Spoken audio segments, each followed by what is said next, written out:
Live broadcast of Naruto begins with a movie The Death of Naruto. This video is purely for entertainment and does not infringe on copyrights or laws.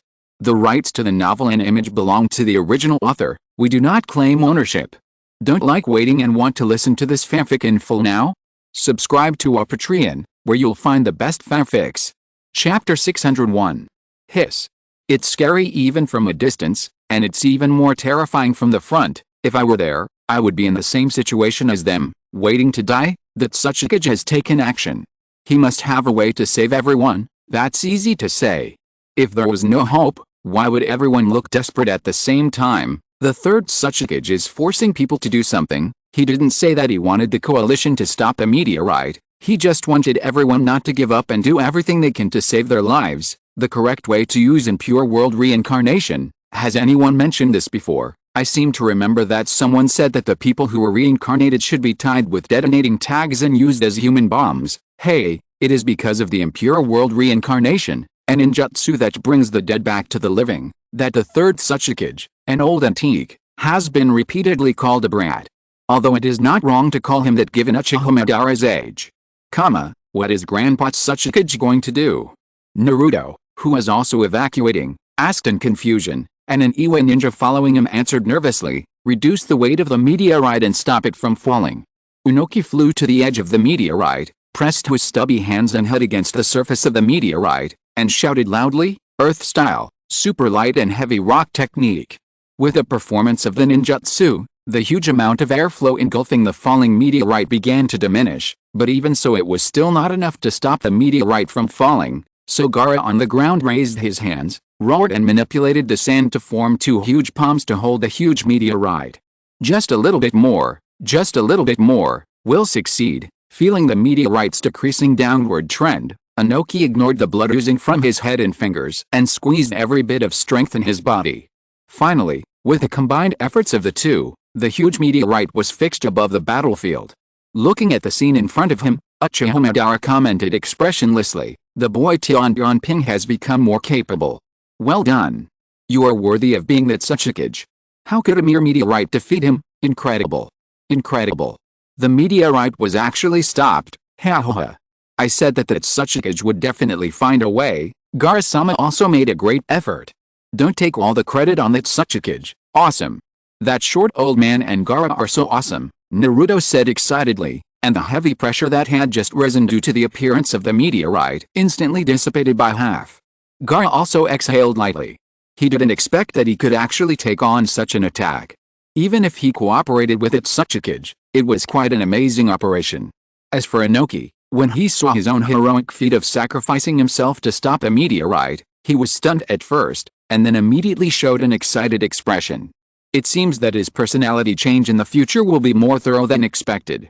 If it were Inoki now, under the kind of attack, let alone taking the initiative to greet it, he would be considered responsible if he could slightly command the evacuation of the ninja. However, although he was excited, Inoki still had a bad premonition in his heart. He always felt that Uchiha Madara's expression seemed a little too calm, and his eyes seemed to be full of deep meaning. See. No matter how incredible Uchiha Madara's power is, he will return empty-handed with the cooperation of the coalition forces. That's a bit exaggerated. Uchiha Madara may not be able to use this kind of attack continuously, but the coalition forces' obstruction is definitely not easy. The third Sasuke and Gaara have obviously tried their best. I think it would be better for the third Sasuke to use dust release directly. Even if the meteorite cannot be completely decomposed, it would be fine to open a hole in the middle so that the meteorite cannot hit anyone. The person who said this above must not have much cultural knowledge. Even if it cannot hit anyone, the vibration caused by an object of this size falling to the ground is enough to kill most people. The coalition forces that were originally evacuating in a hurry stopped and looked at a meteorite that was blocked above their heads. Everyone breathed a sigh of relief and smiled excitedly. Taking everything in front of him, Uchiha Madara raised his head slightly and asked softly, so, what are you going to do with this second one, Inoki? As soon as he finished speaking, another meteorite of the same size tore through the clouds and hit the first meteorite. This completely unexpected scene instantly caused Inoki, who was holding the first meteorite, to be strongly impacted. All the blocking means collapsed, and the two meteorites were stacked and completely fell on the battlefield. Almost at the same time, The coalition headquarters also felt a strong shock. After listening to the report of the perception unit, Narashikaku, the brain of the coalition, suddenly changed his face. However, before he could think of a countermeasure, Tsunade immediately made a decision and asked to go to the battlefield to meet the enemy in person. Puff. What? This move can be performed continuously. No. This is really too much? This is just a chicken feather.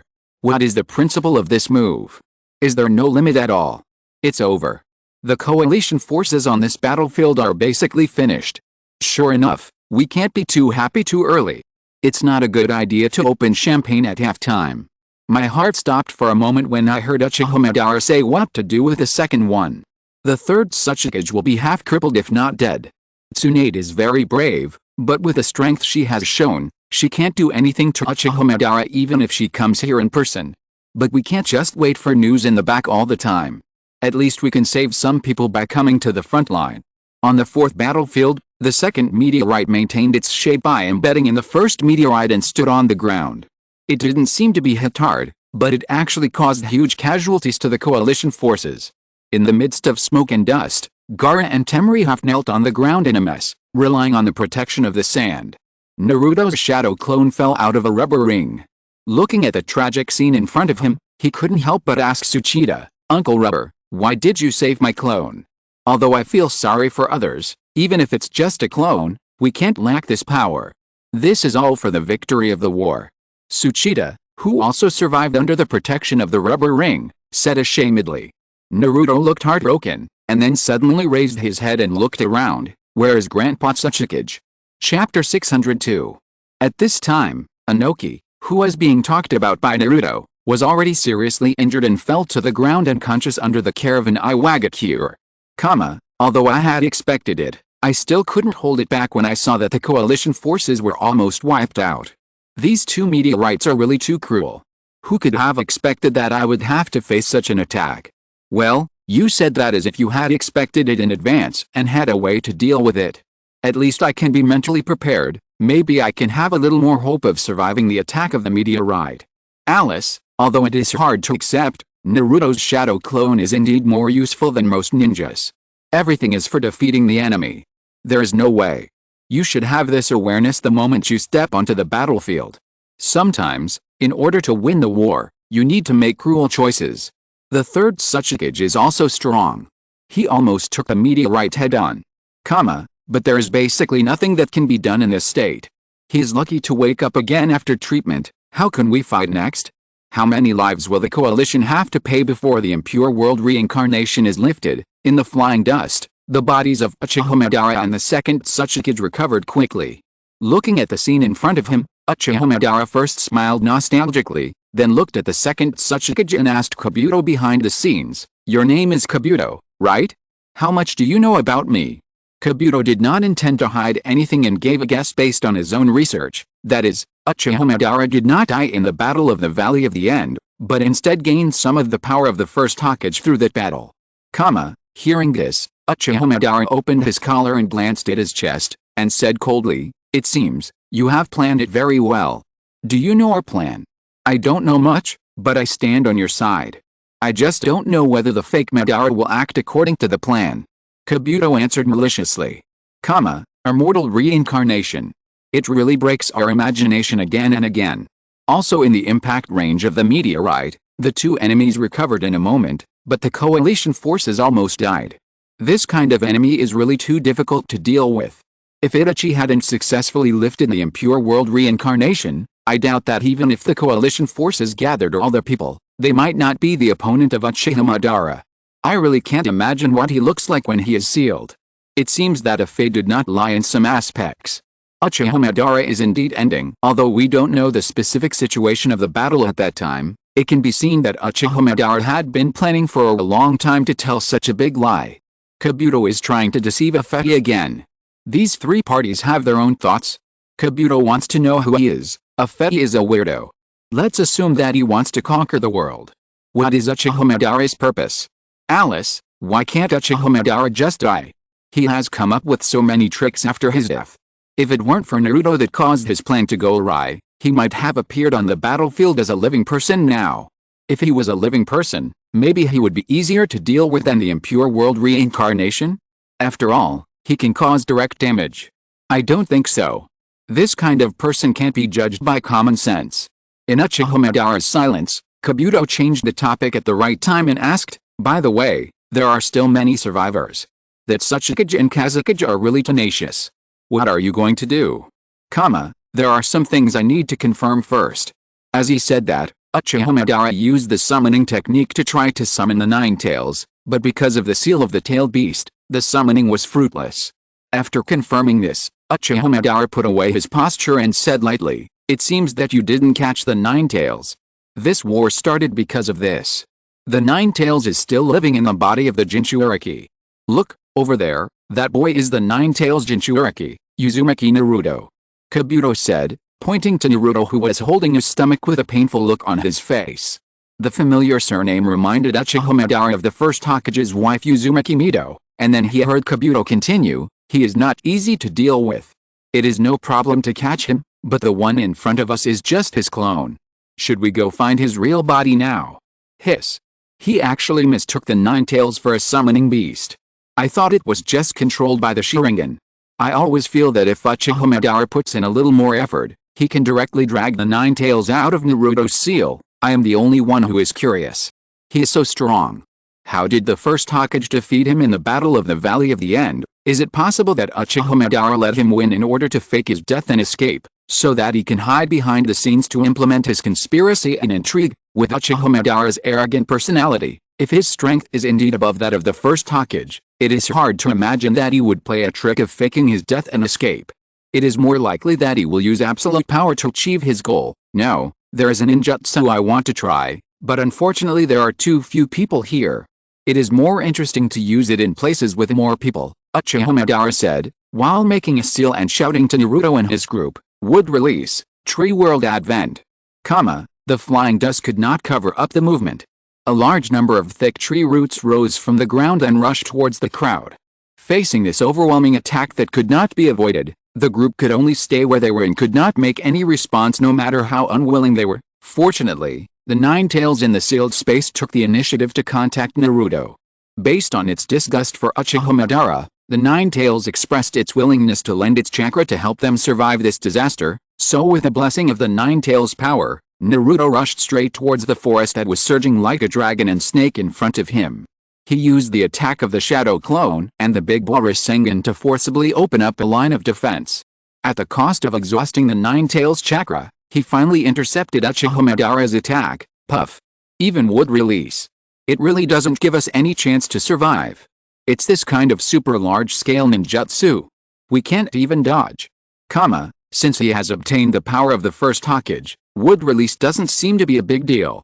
It just makes the situation more desperate. Chapter 603. Is this the joint efforts of the first Hokage and Uchiha Madara? There's even the samsara formed by the combined power of the two. It is difficult not to despair when fighting against such an enemy. The scale of this tree world is almost the same as what you have used, big brother. Senju Tobirama frowned, looked at the sky and snorted coldly. This guy Madara, does he think the power of wood release is a toy? He launched such an attack on a few juniors, is that so? I think Madara is quite serious. Senju Hashirama scratched his head and said, "Humph. If he really wants to win, there are many ways to win. He deliberately uses your wood release, big brother. Isn't this just playing around?" Senju Tobirama had a sour face and was dissatisfied with Uchiha Madara in every way. The Nine Tails is really something. It always uses Uchiha Madara as an excuse. In addition to showing its tsundere personality, it also shows how much it dislikes Uchiha Madara. Whenever it encounters something related to Uchiha Madara, it will fight back with all its might. Even if the Nine Tails actively lends its power, it can only block Uchiha Madara's attack once. Is the gap so big? Naruto's Shadow Clone has the combat power of the Shadow level after all. It should be because of the clone, so the Nine Tails can only lend limited power, and there is also a seal blocking it. No matter what the reason is, the only thing that can be confirmed is that Uchiha Madara's strength has surpassed that of the Shadow. If he wants to fight him, you must have at least the fighting power of a Kage. Compared to that of Fei, this guy is much stronger.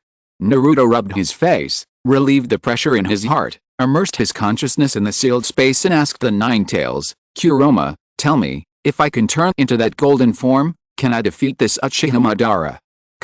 I don't want to discourage you, but to be honest, even if you use my chakra to turn into that form, it is extremely difficult to defeat Uchiha Madara.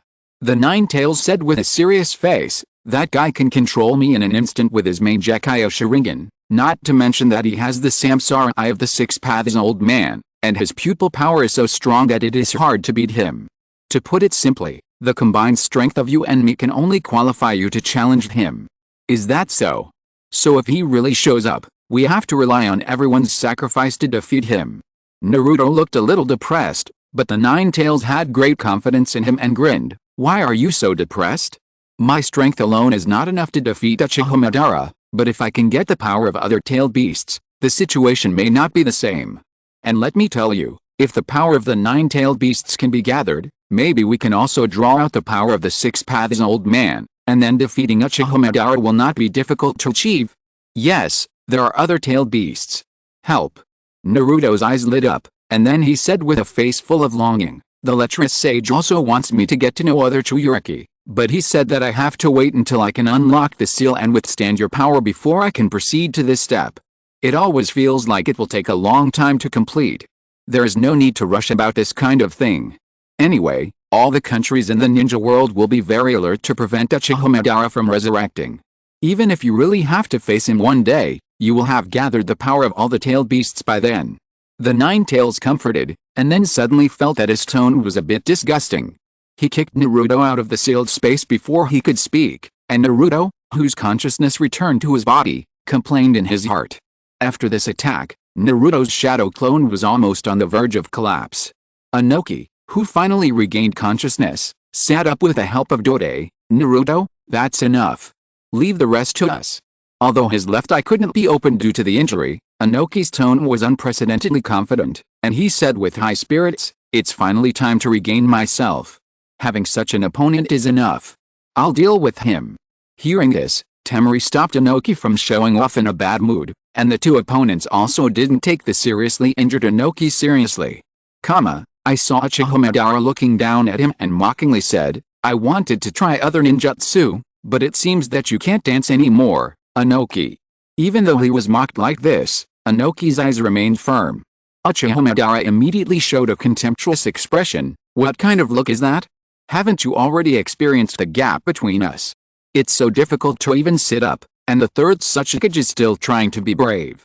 Isn't he going to give up? You look serious, but full of confidence can't affect the current situation.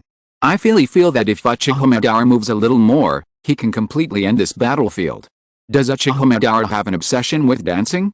Why does he always ask others to dance? Hasn't someone analyzed this? Perhaps in his eyes, all the actions of the coalition forces are just as shallow as dancing. As Uchiha Madara said, Inoki recalled the humiliating past when he was forced to bow his head by Uchiha Madara when he accompanied the second-generation Tsuchikage to sign an alliance treaty with Konoha decades ago. Stop the memory, Inoki narrated in a deep voice, we ninjas have always been fighting for our country and village, never caring about others, and only plundering. Take it and be taken back, take it and take it back, hatred breeds, and even triggered free ninja world wars. This is the so-called reincarnation. You have lived to this age, and you haven't learned anything from the pain in the past. Uchiha Madara responded with disdain, I have lived longer than you, so I understand it more thoroughly. It is because I know the pain of the past that I worry about the future. How can I get a better result? Inoki retorted, and Kabuto interrupted and taunted, then, the Fourth Shinobi World War broke out. Is this the better result you said? This war is different. It is not for plunder, but for joint efforts. Looking at Naruto and Gaara who are supporting each other, Inoki said loudly, looking at them, I finally understand that time has not been wasted. Although the dead are gone, the world is also growing towards peace, little by little. Hearing this, Uchiha Madara showed a terrifying look and said coldly, the world does not need to continue to grow. You just need to sleep in the infinite moon reading. Chapter 604. You are the one who should fall asleep. Once, you made me give up myself, so now I want to defeat you and find myself again. Inoki slowly stood up with the help of Dode's shoulders, but because of his serious injuries, he staggered and was about to fall again. Fortunately, Gaara stabilized his body with sands and time and responded without looking back, Then let's do it together and find ourselves again. It seems that some old people will complain about the care of their juniors. Temari on the side teased, and Inoki snorted with a smile, humph. This time I won't care about your meddling. It seems that you still have the energy to dance. Uchiha Madara sneered, and Inoki cheered up and shouted for ourselves. For the future. We must defeat you here.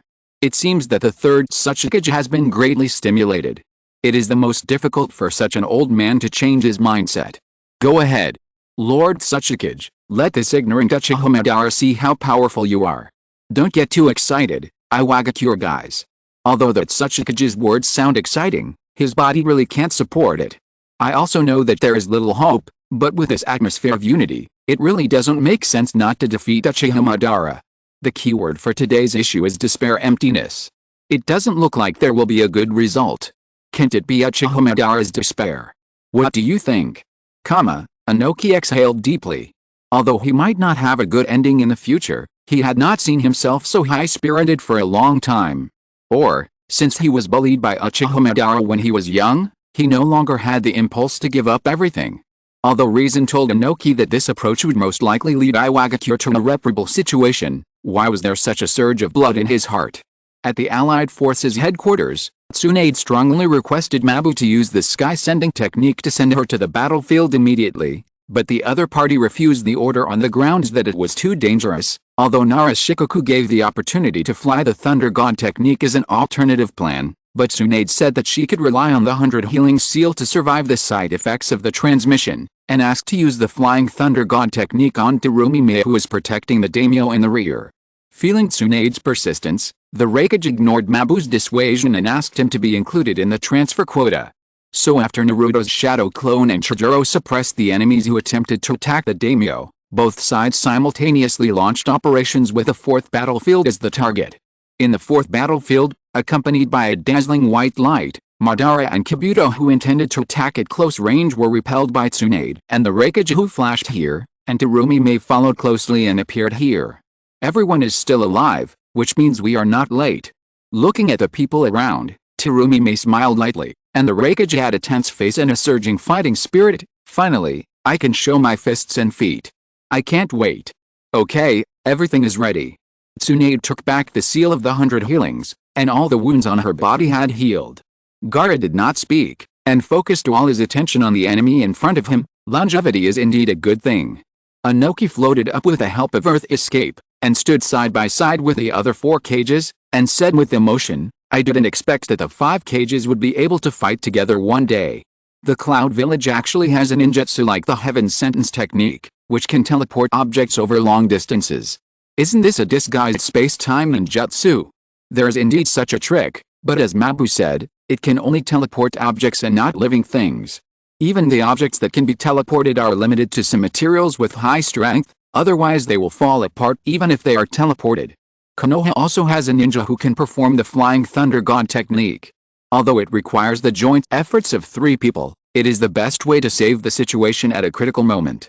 I have the same idea as that Tsuchikage now. I didn't expect that one day I would see the 5 cage fighting side by side.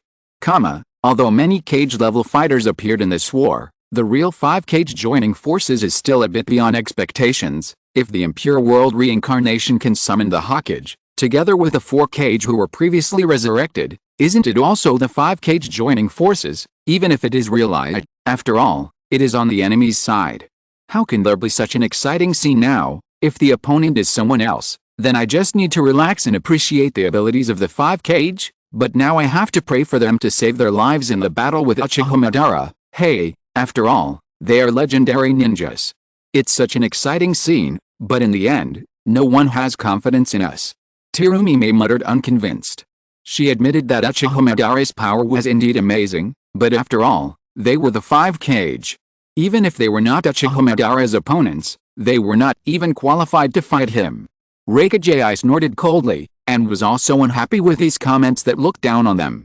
Did they think they were doomed to lose before the fight even started? Gaara didn't take the next battle seriously, but felt that it was more worthwhile to stand there as the Wind Cage, Grandpa's opponent. Even if he is not as strong, it is not a reason for us to retreat. Tsunade showed a firm look. No matter how desperate the situation was, Tsunade firmly believed that she would fight to the last moment, because she was carrying the will of fire passed down from generation to generation. How could she let it be destroyed by a past enemy? Facing the 5 cage, Uchiha Madara not only did not feel the slightest pressure, but instead aroused his inner fighting spirit. The 5 cage did not waste time either.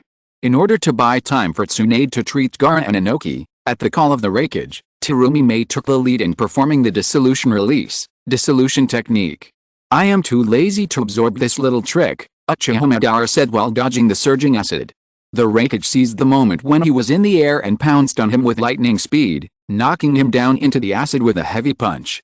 However, this level of attack was easily disintegrated by Uchiha Madara the moment he used Susanoo. Looking at Uchiha Madara, who was unharmed after pushing away the acid, the Raikage burst out with momentum, and the strong lightning condensed on his hand knife, and then hit Susanoo heavily. Chapter 605. Lightning Level Chiaiomai. Although he failed to break Susanoo's defense, the huge force exerted by the Raikage also pressed Uchiha Madara firmly into the acid. Seeing this, Terumi also cooperated and performed dissolution release again, and a large amount of acid wrapped Uchiha Madara up. Fuck. Uchiha Madara is so arrogant that he actually called the bloodline limit of Mizukage-sama a little trick. HMPH. Dissolve in the acid of Mizukage-sama. Go on, Raikage-sama. Let Uchiha's pretty boy feel the indestructible iron fist of Kumaga-Cure. Even though it's the first time they've fought together, the Raikage and Mizukage have coordinated well. They're both top ninjas, so they have some basic skills. Don't brag too quickly. Uchiha Madara has been on the passive defense and hasn't taken any serious action. The Raikage and Mizukage are the same, they're just buying time. No one would think that these 2 or 3 moves are their real skills. Alice, no, I want to attack you, but based on the performance of these cages in past wars, there's still a big gap between their strength and that of Uchiha Madara. No matter how much we cheer and encourage each other, we can't make up for the gap. Just because the opponent is stronger than us, should we give up and let the enemy slaughter us? If you have this mentality, then don't step onto the battlefield, just stay in the rear and do logistics. Thinking that he couldn't intervene in the battle here, Tsuchide called on Genma and his party to deal with the second-generation Tsuchikage controlled by Kabuto. Looking at the actions of everyone on the field, Naruto worriedly shouted to Tsunade, "Is Grandma Tsunade okay? If you use the ninjutsu with a foreign mark, won't she become an old woman and faint?"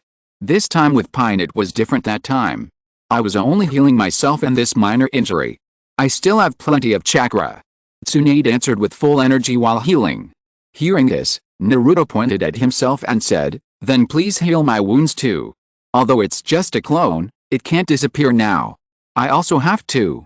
"That's not necessary," Tsunade interrupted him. In the midst of Naruto's doubts, Inoki replied, "Because the purpose of this war is no longer just to protect you." "What the hell?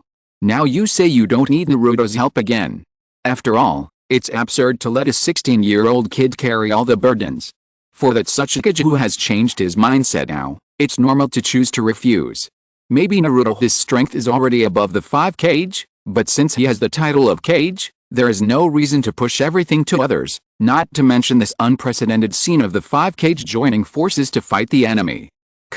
To put it another way, even the 5 cage have joined forces, so Naruto should not steal the limelight here. At this time, under the burst of Uchiha Madara's power, the restraints imposed by Terumi Mei were easily broken by him.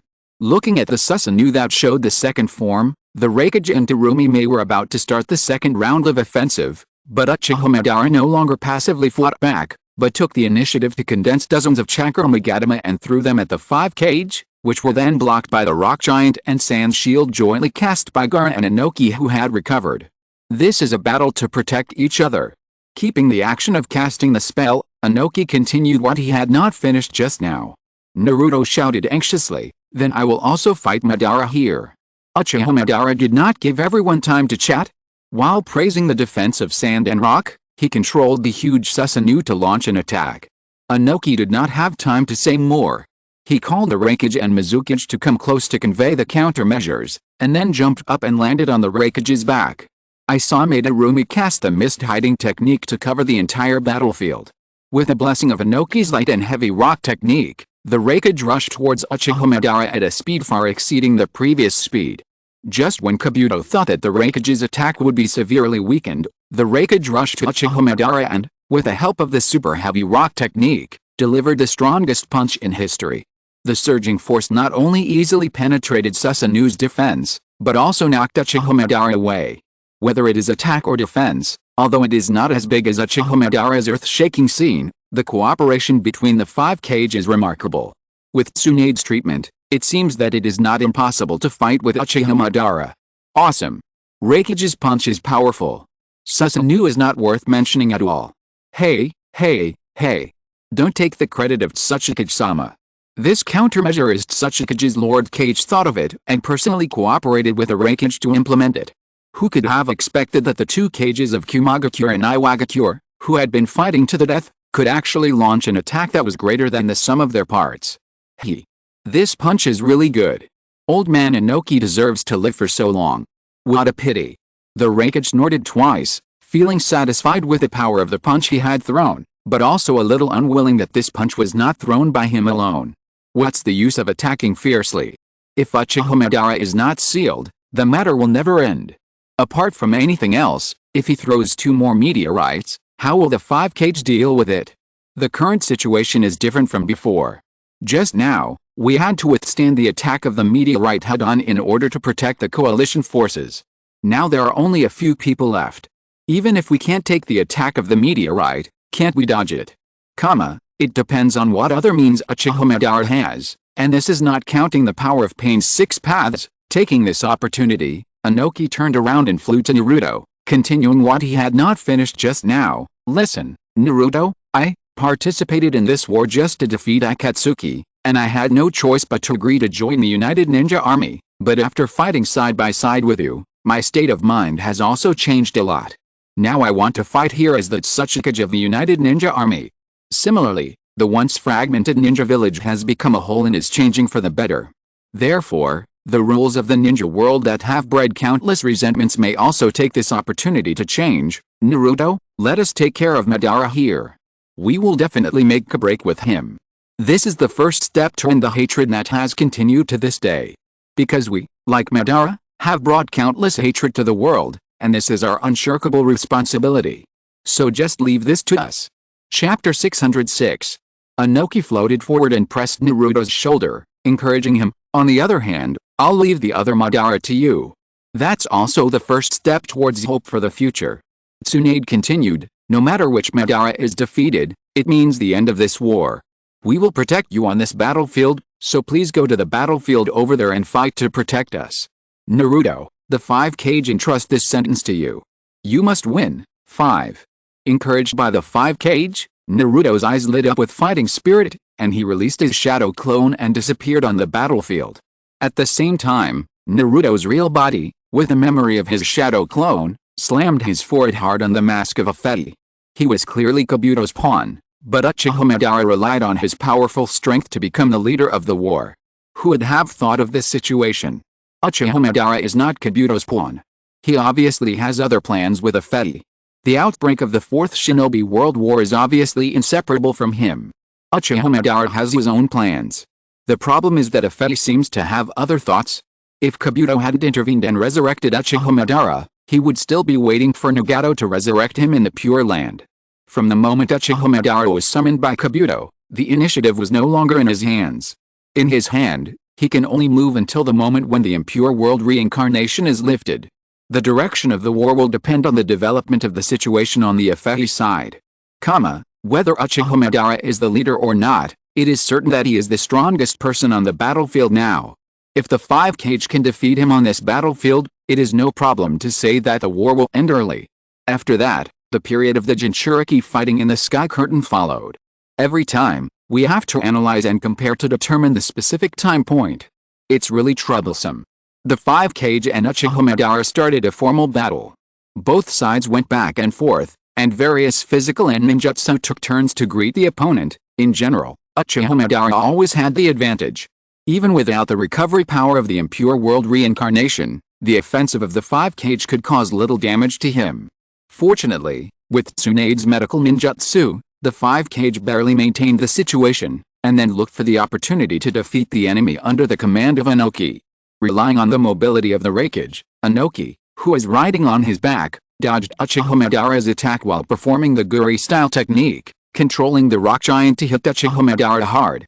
In response, Uchiha Madara calmly formed the sea character seal, and in an instant, a forest far larger than the rock giant was created by him, easily locking the giant and crushing it directly. Wood release, Flower Tree World arrives. See, I told you that the gap in strength is there. How could you defeat Uchiha Madara by just cheering him on? Although I was mentally prepared beforehand, the 5 Kage fought together, and I just made such an impassioned speech, but as soon as I made a move, I immediately fell into a disadvantage. Uchiha Madara didn't even use his original ability, and used the first generation Hokage's wood release to fight the enemy. I have a question. After being injured by the impure world reincarnation, it will automatically recover. What about chakra? Will chakra also recover automatically? It should recover, otherwise the coalition would not have to use the sealing method, and would have relied on the human wave tactics to drag the enemy to death. Anyway, it is certain that their chakra is definitely not provided by Kabuto. Let's not talk about whether he can hold on. Just because he said that the impure world reincarnation will not be lifted after his death, we can see this. Who knows what the principle of impure world reincarnation is? Logically, their bodies are made of dust, so they shouldn't be able to extract even a little chakra, but they can run, jump, and fight. They can even replicate the ability that requires bloodline, such as Kakashi Genkai. Even if they each have infinite chakra, I wouldn't be surprised. The fire escape ability is stronger than the water escape of the Mizukage. The speed and strength are not as good as the Raikage, but they can always rely on the inside of the Sharingan and their own combat experience to deal with it. The rock giant cast by the Tsuchikage was easily disintegrated by his wood escape. Gar couldn't find a chance to seal and could only provide some cover. Tsunade was healing the injured the whole time. Uchiha Madara was just playing, don't talk about the obvious. It feels like the 5 Kage just barely held the last bottom line. If Uchiha Madara put a little more effort, what would happen? Think about it yourself. Thick tree roots and blooming flowers on the battlefield. It spread rapidly, without distinguishing where it passed, and included all the places it passed into the attack range. Tsunade, who was treating Madarumi, was shocked at first, and then hurriedly called Gaara, who was on guard, and relied on his sand to fly into the air to escape the attack of wood release. Raikage and Inoki also hid in the air through the light and heavy rock technique, but Tsunade knew that this move had a follow-up, so she hurriedly reminded everyone not to inhale the pollen scattered around. As a result, because they were too concerned about the flowers around them, the 5 people were approached by Uchiha Madara from behind, and were hit by Susanoo head-on and fell into the woods below. Fire release, great fire extinction. Uchiha Madara took advantage of the situation and spit out an extremely hot flame directly in the direction where the 5 people fell. Under the raging fire, Madarumi, who wanted to resist with water release, fell down powerlessly, and Inoki also slowly closed his eyes with a heart full of unwillingness. It's such a big scene when he attacks casually. I'm now sure that Uchiha Madara won't have the problem of running out of chakra. No way, the 5 Kage fell just like that. Those words that encouraged Naruto were just said not long ago. Strong is strong, weak is weak. Do you still expect a miracle to happen? Even if Naruto is here now, he can't rely on memories and dreams to suddenly burst out with power that surpasses Uchiha Madara. Naruto is like this, let alone these real adults.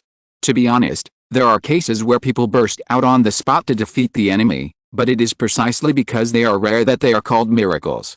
It is actually quite unreasonable for Naruto to burst out with extraordinary power casually. You don't need to tell me about this.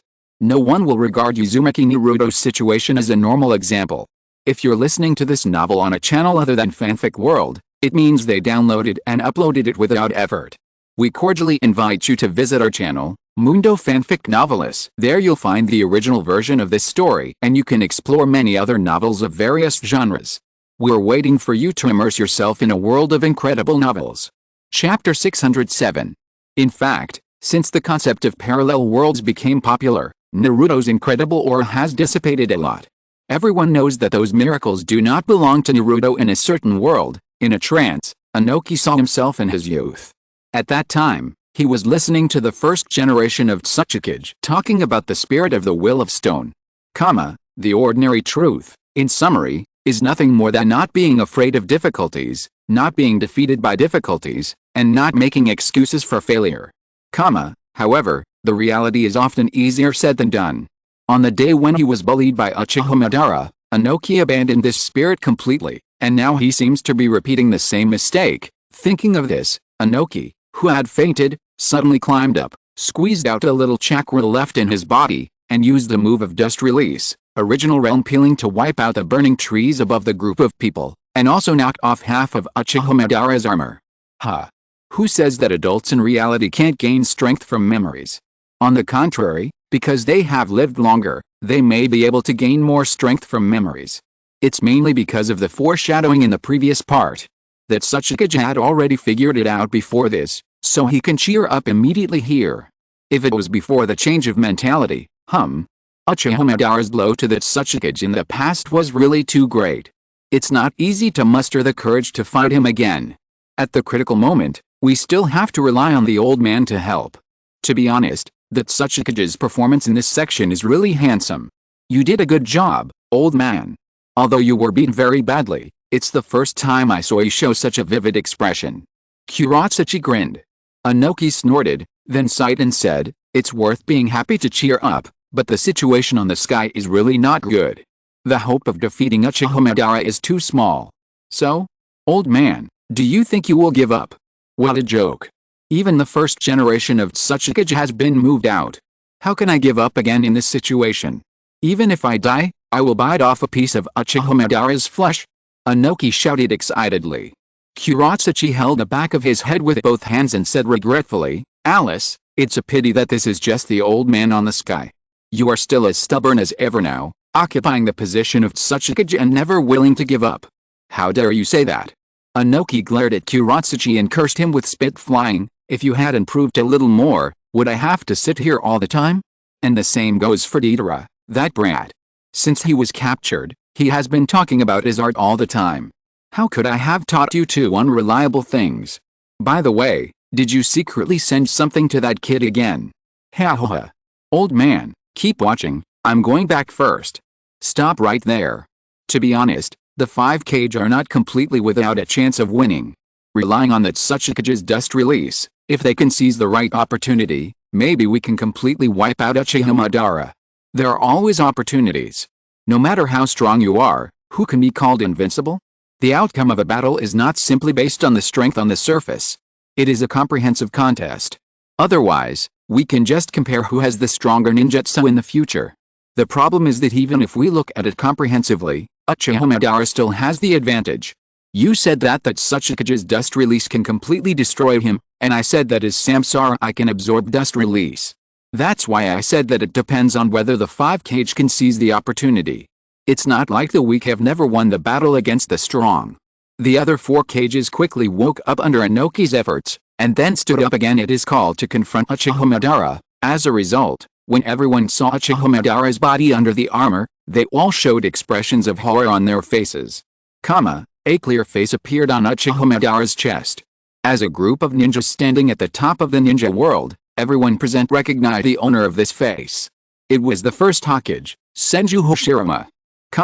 That's the face of the first Hokage. The Raikage gritted his teeth and said, Tsunade's anger could not stop rising. "I didn't expect it to turn out like this. No wonder even would release can. Lord Sachikage is so handsome. It's all because of him that the 5 Kage didn't suffer a great defeat. The value of the old man is reflected here. Ugh. What's growing on Uchiha Madara's chest? So disgusting. They said this is the first Hokage. Wow. Are you kidding? Uchiha Madara, how obsessed are you with the first Hokage that you actually carved his face on your chest? Well, strictly speaking, this should be something that Kabuto made, but didn't Uchiha Madara take away the power of the first Hokage when he was alive? Kabuto should just have copied this. This incident teaches us not to casually take other people's power into our bodies, otherwise it would be very unsightly to have a face on our chest. If I can get the Rinnegan, I don't mind having a few more faces. Madara, it's fine to take away my power, but why did he put my face on his chest? How disgusting. Senju Hashirama said with a look of disgust. Senju Tobirama touched his chin, thought for a while and explained, I roughly know how Madara took away my brother's power. He should have transplanted my brother's cells, And then under the erosion of the cells, your face grew on his chest. And I also figured out how Madara survived that battle. It should be that he avoided death by using that Izanagi move. Tisk. If I had known earlier, I should have burned Madara's body to ashes, and I shouldn't have thought about studying it. Looking at the annoyed Tobirama Senju, Hashirama Senju carefully wiped the cold sweat off his forehead. Although he felt a little sorry for his junior, Hashirama Senju really couldn't accept that Madara's body was burned to ashes after his death. The damaged armor quickly recovered. During this period, Uchiha Madara raised his thumb and pointed at the face on his chest, asking Tsunade if she inherited the blood of Hashirama Senju. After Tsunade admitted it, Uchiha Madara bluntly stated that he would kill her first, and then heard Madarumi interrupt and say, "It is common sense to kill the medical ninja in the team first. Do you think we who understand this will let you succeed easily?" Chapter 608. No, because that woman is the descendant of Hashirama Senju. Uchiha Madara's eyes were full of disdain. Your level of medical ninjutsu is just a way to survive. Compared with Hashirama Senju, it's just a trifle. That guy can heal wounds without hand seals, and all his ninjutsu are extremely powerful. People call him the strongest ninja. I fought a life and death battle with him, not a joke like this. Uchiha Madara smiled and praised Hashirama, and at the same time praised himself. Compared to him, as a descendant of Hashirama, what can you show off? Uchiha Madara folded his arms, slightly raised his head and looked down at Tsunade, and said sternly, "You don't know wood release, and your medical ninjutsu is far behind Hashirama's, and you are still a weak woman. Weak people are ugly, and weak Senju is even more so." Tsunade's medical ninjutsu is already the top level in the ninja world, but in Uchiha Madara's eyes, it's just child's play. I haven't heard of how strong the first-generation Hokage's medical ninjutsu is. From Uchiha Madara's description, he seems to have only said that the first-generation Hokage's self-healing ability is far superior to Tsunade. If we only compare this point, Tsunade's medical ninjutsu is indeed far behind, and is not even as strong as Naruto's recovery ability with the Nine Tails chakra. This is the first time I know a woman like Tsunade can be described as weak. The 5 Kage can't do anything to Uchiha Madara, so isn't that weak to him? Why do I feel that he simply looks down on women? And perhaps there is also a little Uchiha's personal grudge against the Senju, as an opposing family. Is it really okay for Uchiha Madara to care so much about the strength of the Senju clan? What kind of obsession does he hold, this male chauvinist antique? Do you think I'm weak just because I'm a woman? Tsunade looked at Uchiha Madara on the sky with a stinky face, with veins bulging on her forehead, and said to herself viciously, "You are talking nonsense there with your immortal body. If you have the guts, try my fist." Terumi May also felt that she was a little said, wiping her lips, with a gloomy expression. What's wrong with a woman? She is one of the 5 ninjas standing at the top of the ninja world. She really treats her dissolution as saliva. Believe it or not, I will dissolve the turtle shell like Susanoo once I get serious, you bastard. Although I am the descendant of the first generation, I do not know wood escape technique or medical ninjutsu. Compared with the first generation who does not need to cast hand seals, I am nothing special, and I am also a woman. Tsunade frankly admitted these accusations, and then showed a defiant smile. That being said, I am not the weak woman you said. I do not possess pure power, but the things inherited from the first generation that have been passed down to this day are my real power. Tsunade clenched her fists, a strong fighting spirit emerged from her body, and she looked at Uchiha Madara with a firm gaze, shouting, "Don't underestimate our will of fire. Can the will left by Hashirama after his death defeat me?" Uchiha Madara sneered, "Power is different from will. It is the interaction between matter. No. The will of the dead will inspire the living and bring them strength. The medical ninjutsu I created was born from that will, and the principles of medical ninjas are built on this." Tsunade stepped forward, and the 100 healing seal on her forehead was quickly unsealed. The first rule is that medical ninjas must never give up treatment before their teammates die. The second rule is that medical ninjas cannot go to the front line. The third rule is that medical ninjas must be the last to die in the team. I only taught these 3 rules to my disciples, but there is actually one more. In the shocked eyes of the other 4 Kages, Tsunade's body surged with a powerful chakra. The 4th rule is that medical ninjas who have mastered the ninjutsu, creation and regeneration, and the 100 healings technique to the limit can break the above rules. Willpower has almost become Konoha's signature trump card, but Uchiha Madara, the orthodox Konoha, those who were born in Konoha don't believe it.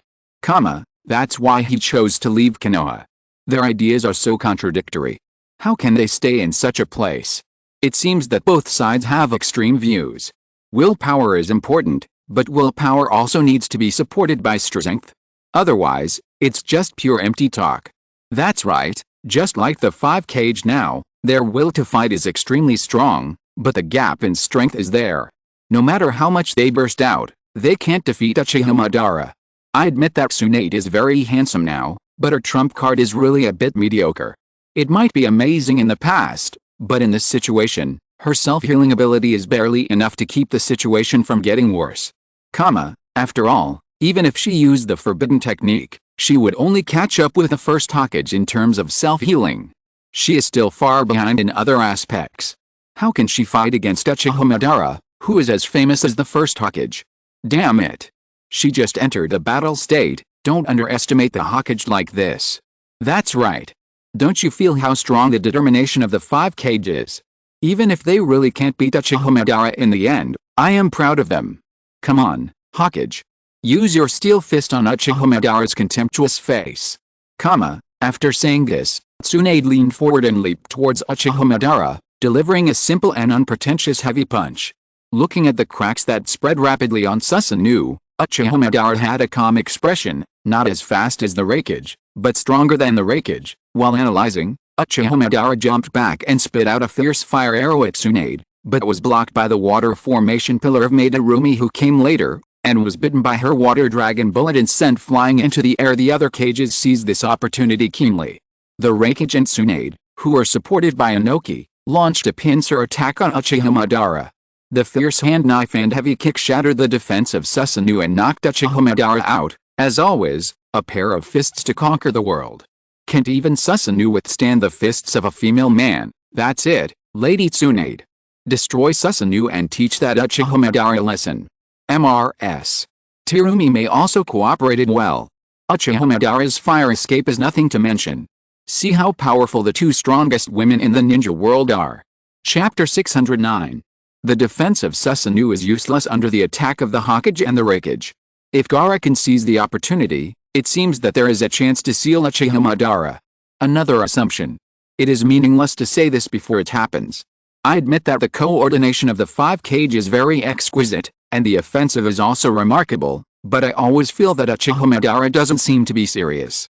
I feel that his strength should not be just like this. It's just your illusion. The power of the Hokage and the speed of the Raikage have been recognized by Uchiha Madara himself. In addition, there are 3 other cages to assist. It's not too much to suppress Uchiha Madara a little. It should be the attack of the 2 meteorites before. It was too impressive. So I can't help but overestimate Uchiha Madara's strength. Again, Uchiha Madara is not invincible, he also has weaknesses. The 5 cages are not without a chance. The whole person crashed into the falling meteorite, but Uchiha Madara was like nothing happened, and he stood up again after a while, saying calmly, "Indeed, you are not a weak woman, but since you are seeking death, the other cages will die, and you are the only one who can treat them. The premise is that you can kill me." Tsunade responded fearlessly. Uchiha Madara didn't say anything harsh, and said to himself, "Hashirama, I don't know what you left behind, but with this ability, it's far worse than you. Since you want your descendants to inherit something, it's better to be like me. In this way, teach them how to resurrect." While speaking, Uchiha Madara looked up at the 5 cage who were standing side by side again, and said coldly, "What you left behind after your death is just the vitality of the cells attached to my body, and what my brother left behind after his death is only the pupil power of my eyes. So I said you were wrong." Tsunade refuted sharply, but Uchiha Madara had no interest in listening at all, and directly showed a murderous look. If there is anything that is passed down, it is hatred. If nothing else, the impure world reincarnation is the biggest trouble. Tsunade's so-called self-healing ability is really not worth mentioning compared to the opponent. If you don't seal the opponent, no matter how good the attack is, it will be useless. In fact, impure world reincarnation is the resurrection technique left by Konoha, but not only did he not use it, but the enemy used it instead. Now we can't use it, because the 4 Hokage have been sealed in the belly of the god of death. Is Uchiha Madara's purpose just to seek revenge? Look at his cold expression when he mentioned hatred. If he just wanted revenge, would he have to set up such a big plan, even arranging a resurrection plan? It depends on what his revenge target is. If it's just Konoha and Senju, there's really no need to make a big fuss, but if he gets his mind wrong and takes the ninja world as the target of revenge, who knows what he will do. In the Pure Land, Senju Hashirama frowned and watched the discussion in the barrage. Of course he knew that Uchiha Madara's purpose was not to seek revenge on anyone. On the contrary, Uchiha Madara held the same dream as Jiraiya, wanting to bring true peace to the ninja world.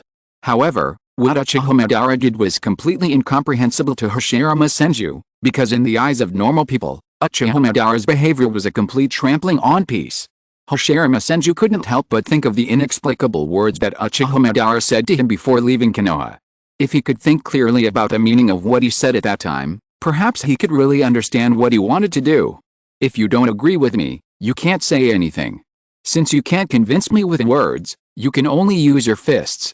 The 5 shadows who regrouped launched an attack again. With the cover of the other 4 shadows, Tsunade's fist hit Uchiha Madara's chest without reservation, easily crushing most of his body. You are already dead. So let's save our energy and stop spreading hatred here. With a determined fist, he delivered a crucial blow. Then, at the call of the Raikage, Garo raised his hands, and a huge amount of sand rushed to Uchiha Madara and wrapped him layer by layer. In a short moment, a huge pyramid was formed, and Uchiha Madara was sealed. Well done. Tsunade cheered, but unexpectedly, a blue chakra knife pierced out from the tree roots under her feet in the next second, piercing through Tsunade's abdomen and lifting her up. Hey! Here comes the opportunity. Regardless of whether Uchiha Madara was careless or really defeated, as long as he can be sealed, it will be a success. Good. The 5 cages cooperated beautifully. Gaara's seal is complete. So simple. Ah. Damn. It's not sealed. Hiss. His body was pierced by such a big knife. Can Tsunade's 100 healings technique still heal it? It should be possible. I remember when the 3 ninjas fought, Tsunade said that after using this move, she would temporarily have immortality. Oh, the injury of having her head chopped off doesn't count. Uchiha Madara slowly emerged from the tree roots, his voice flat. What you imprisoned is the wood release clone that Hashirama used before. It's quite useful. In the past, I was the only one among his opponents who could see through this move, using my eye power. Okay, now the other cages are going to be finished. Next, which one should we kill? Speaking of this, Uchiha Madara turned his gaze to the other 4 shadows unexpectedly. Tsunade, who was thought to be powerless at this time, not only suddenly swung her fist to break the chakra knife on her body, but also took the opportunity to slash at Uchiha Madara with the chakra knife. Unfortunately, she failed to break the Susanoo on the opponent's body, and was directly hit by several chakra Magatama attacks and was blown away. By the way, is there something wrong with Uchiha Madara? Why does he mention the name of the first-generation Hokage every few sentences? Huh. It can be seen that he is obsessed with the first-generation Hokage. He probably recites the other's name in his dreams. Tisk, stop talking. If you keep talking, Uchiha Madara's majestic image in my heart will disappear. What nonsense are you all talking about? Didn't you notice that every time Uchiha Madara mentioned the first-generation Hokage, he would always compare himself? He is clearly bragging about himself in disguise. Chapter 610. Tsunade is so ruthless. She pulled out such a big chakra knife and slashed it at Uchiha Madara. Hiss. She was hit head-on by Uchiha Madara's chakra Magatama. It was only with the help of Tsuchikage and Gaara that she was able to block it. It will be hard for her to recover now. In fact, it's not just beheading that will kill you. If most of the body tissues are destroyed in an instant, Tsunade's self-healing ability will not be able to take care of it. It depends on Tsunade's healing limit. But from what she has done before, she can still be cured by herself. Judging from her performance in saving most people from Pine's attack, she might be able to survive. After suffering such a heavy blow, Tsunade stood up from the shattered rock in full vigor. Looking at the wound on her abdomen that was healing quickly, Uchiha Madara said curiously, "You can regenerate your body without making hand seals. Is this the ability of the 4th technique you mentioned? It's exactly the same as Hashirama's ability. I thought I could create a floor with this trick." Tsunade smiled nonchalantly. Uchiha Madara smiled and replied contemptuously, "Do you think you can kill me with my technique?" At this time, Inoki took the opportunity to get behind Uchiha Madara, raised his hand and launched a dust release attack, and shouted, "I can kill you with my technique." Unfortunately, Uchiha Madara noticed it at the moment of attack, and easily absorbed the dust release with the power of the Samsara Eye. Uchiha Madara said with a mocking face, "Are you old and confused, Inoki? The Samsara Eye can absorb all ninjutsu. This trick can't deal with me. Only you can only kill me if you knock me down with physical skills and then seal me up, understand? I used dust release to pierce your left shoulder before, which means I can still kill you with skills." Inoki was not discouraged at all. Upon hearing this, Uchiha Madara replied nonchalantly, "Well, that was to dampen your morale. I showed you Hashirame's face on purpose. It seems that we didn't get what you wanted, but our morale has risen instead." Tsunade responded, with a pure and firm fighting spirit in her eyes.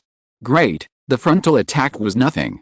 I always feel that Tsunade is much stronger now than when she fought Orochimaru. Maybe she wasn't in good shape during the Three Ninja War because she hadn't fought for too long. It's too difficult to hit Uchiha Madara with dust release before he noticed. Absorbing ninjutsu is really bad, especially when it appears in the hands of top ninjas. Damn. Although it's something everyone knows, it's still annoying to hear Uchiha Madara say how to defeat him. Uchiha Madara is indeed arrogant, but he should also have some tactical intentions. Inside, didn't he hear him deliberately reveal the face on his chest before? He is so strong, but he still has tactical arrangements, leaving no chance for survival. But from another perspective, isn't it because Uchiha Madara is not sure of defeating the 5 Kage, so he needs to arrange tactics? I don't feel that way at all. I think he is just habitually cautious and doesn't want to spend too much effort. After all, he is a ninja who has experienced troubled times. I have a question for you. You used the wooden clone to hide it from the eyes of the 5 of us, which is indeed amazing, but from another perspective, can this also be understood as you have been forced by us to use the clone, am I right? Tsunade smiled faintly. After all, it's 5-1. Uchiha Madara looked at each of the 5 cages and said lightly. Madarumi responded immediately, even if it's 5-1, we must win. Don't say we are mean, at least we acknowledge your strength in this way, after all, you are Uchiha Madara. I won't say you are mean, 5-1, just right for playing games. As he said that, Uchiha Madara made hand seals and performed multiple wood clones. Under his control, the 25 wood clones were evenly divided into 5 teams and fell in front of each cage. This is 5-1. Don't say I'm mean. After all, you are the 5 Kage. Then, I want to ask a question. Uchiha Madara looked down at the 5 Kage and said coldly, should these clones use Susanoo or not? I don't quite understand Tsunade's logic. Isn't wood release clone Uchiha Madara's ability? Why did he use his own ability to deal with the 5 Kage? He was forced to use clones. According to Tsunade's words, when Uchiha Madara used the Sharingan before, she could have asked him if he was forced to use it. It turned out that Uchiha Madara could only use his bare hands without any ability, which was a sign of his confidence, right? Maybe wood release has some special meaning in Tsunade's eyes. After all, it is natural for Uchiha to use Sharingan, but using wood release always feels like the wrong script. PFFT. Mizukage, why are you talking so much? Are you satisfied now? Everyone is in a 5-1 situation. Uchiha Madara is too good at messing with people's mentality. As soon as the Mizukage finished speaking, he arranged the same situation right after. He is too petty. No, although it is 5-1, and although the wood release clone seems to have something special, it is just a clone after all. The 5 Kage will not even have several. You can't even beat the clones, right? Ordinary clones are really nothing, but clones that can use Susanoo are terrifying, and they have to face 5 of them at the same time. Once this move is used, Naruto's human wave tactics are of no value when facing Uchiha Madara. A trump card is directly useless. Well, it may be possible to deal with other people, but for a top-level strongman like Uchiha Madara, human wave tactics have no hope. When Naruto and Pain fought before, they used this move only when both sides were almost exhausted. It's not that it can't be used, but the cost-effectiveness is too low. Just like when Naruto intercepted Uchiha Madara's wood release before, he used up all the chakra in an instant. Facing the silent 5 Kage, Uchiha Madara made a decision for them in a cat-and-mouse tone. My answer is, use it. Chapter 611. As soon as the voice fell, 25 blue giants rose from the ground. This unsolvable scene almost made the other 4 Kage lose their fighting spirit. Fortunately, Inoki's encouragement stabilized everyone's mentality, and a fierce 25-5 offensive and defensive battle suddenly began. Having said that, the 5 Kage could only maintain a situation of being defeated but not defeated. Although Madarumi had means, she could not quickly disintegrate Susanu's defense in such an open area. Therefore, as a breaking point, she was the first to be hit by Susanu and was about to fall under the opponent's sword. Gaara also did not have the ability to quickly break Susanu. Fortunately, his defense was remarkable among the 5 Kage. The sand could automatically prevent Susanu's slash, allowing Gaara to free up his hands to save Madarumi, who was about to be hit. However, even so, Gaara's defense has its limits. With the 5 Susanus exerting their power at the same time, the sand shield was ultimately unable to stop the enemy's attack, and Gaara was knocked away and fell to the side of Madarumi. Huh? In this kind of scene, even across the sky, I can feel despair. It's hard to imagine how the 5 Kage mustered up the courage to fight him. By the way, the Mizukage should be the one with the lowest role among the 5 Kage. He can only provide cover and assist others in attacking. Well, according to the information we have, the 5th Mizukage, Madarumi, has 2 blood limits. Her strength is not weak among the Kage level. The reason why she performs so poorly here can only be said that she and Uchiha Madara have a very bad compatibility and are almost completely restrained. I used to think that Gaara's moves were all large-scale and powerful types. Now it seems that they are not good enough in front of Uchiha Madara. Don't ask too much. Gaara is only 16 years old now. Not only can he participate in this kind of war, but he can also make good cooperation and assist his comrades. It's already amazing. Damn it. It's so ugly. He has no power to fight back at all. Madarumi bit her thumbnail unwillingly. Even if it was because of their compatibility, Madarumi didn't want to see herself in such an embarrassing situation, and she even needed a boy half her age to save her. Gaara frowned slightly, controlling the sands in the gourd to flow through his palm, muttering, "Too strong, Uchiha Madara. Even my mother's power can't completely protect me." Not to mention the 2 people who were frustrated because of this. Tsunade was seen roaring and knocking down a Susanu while being pierced by 2 chakra swords. Hokage, you are too reckless. Even if you don't die, you will soon be exhausted. The Raikage who blocked Susanu's fist with one hand warned loudly, but Tsunade suddenly pulled out the knife stabbed in her body and said sternly, "There is no other way except to fight to the death." She said this, but Tsunade couldn't really ignore the injuries on her body. She suddenly became weak and vomited blood and knelt down. The Raikage, who was attracted by this change, was about to step forward to support him, but Uchiha Madara seized the opportunity and knocked down the Raikage with an illusion. Seeing that the Raikage was about to die under the knife of Susanu, suddenly, a giant hand came out of the ground and took him to avoid the attack, and then the giant hand brought the Raikage to Inoki's side, relying on Inoki to successfully remove the illusion on him. Oh my god. Tsunade is so desperate, she's totally risking her life. There's nothing we can do. She's a physical ninja. How can she attack without getting close to her opponent? And the Sharingan is most effective against physical ninjas, not to mention Tsunade, who doesn't use steel fists very fast. By the way, how come the Raikage only has one hand left? I didn't notice it before. Huh. Are you kidding? With the Raikage's defensive power, how could he have lost a hand? What happened before that?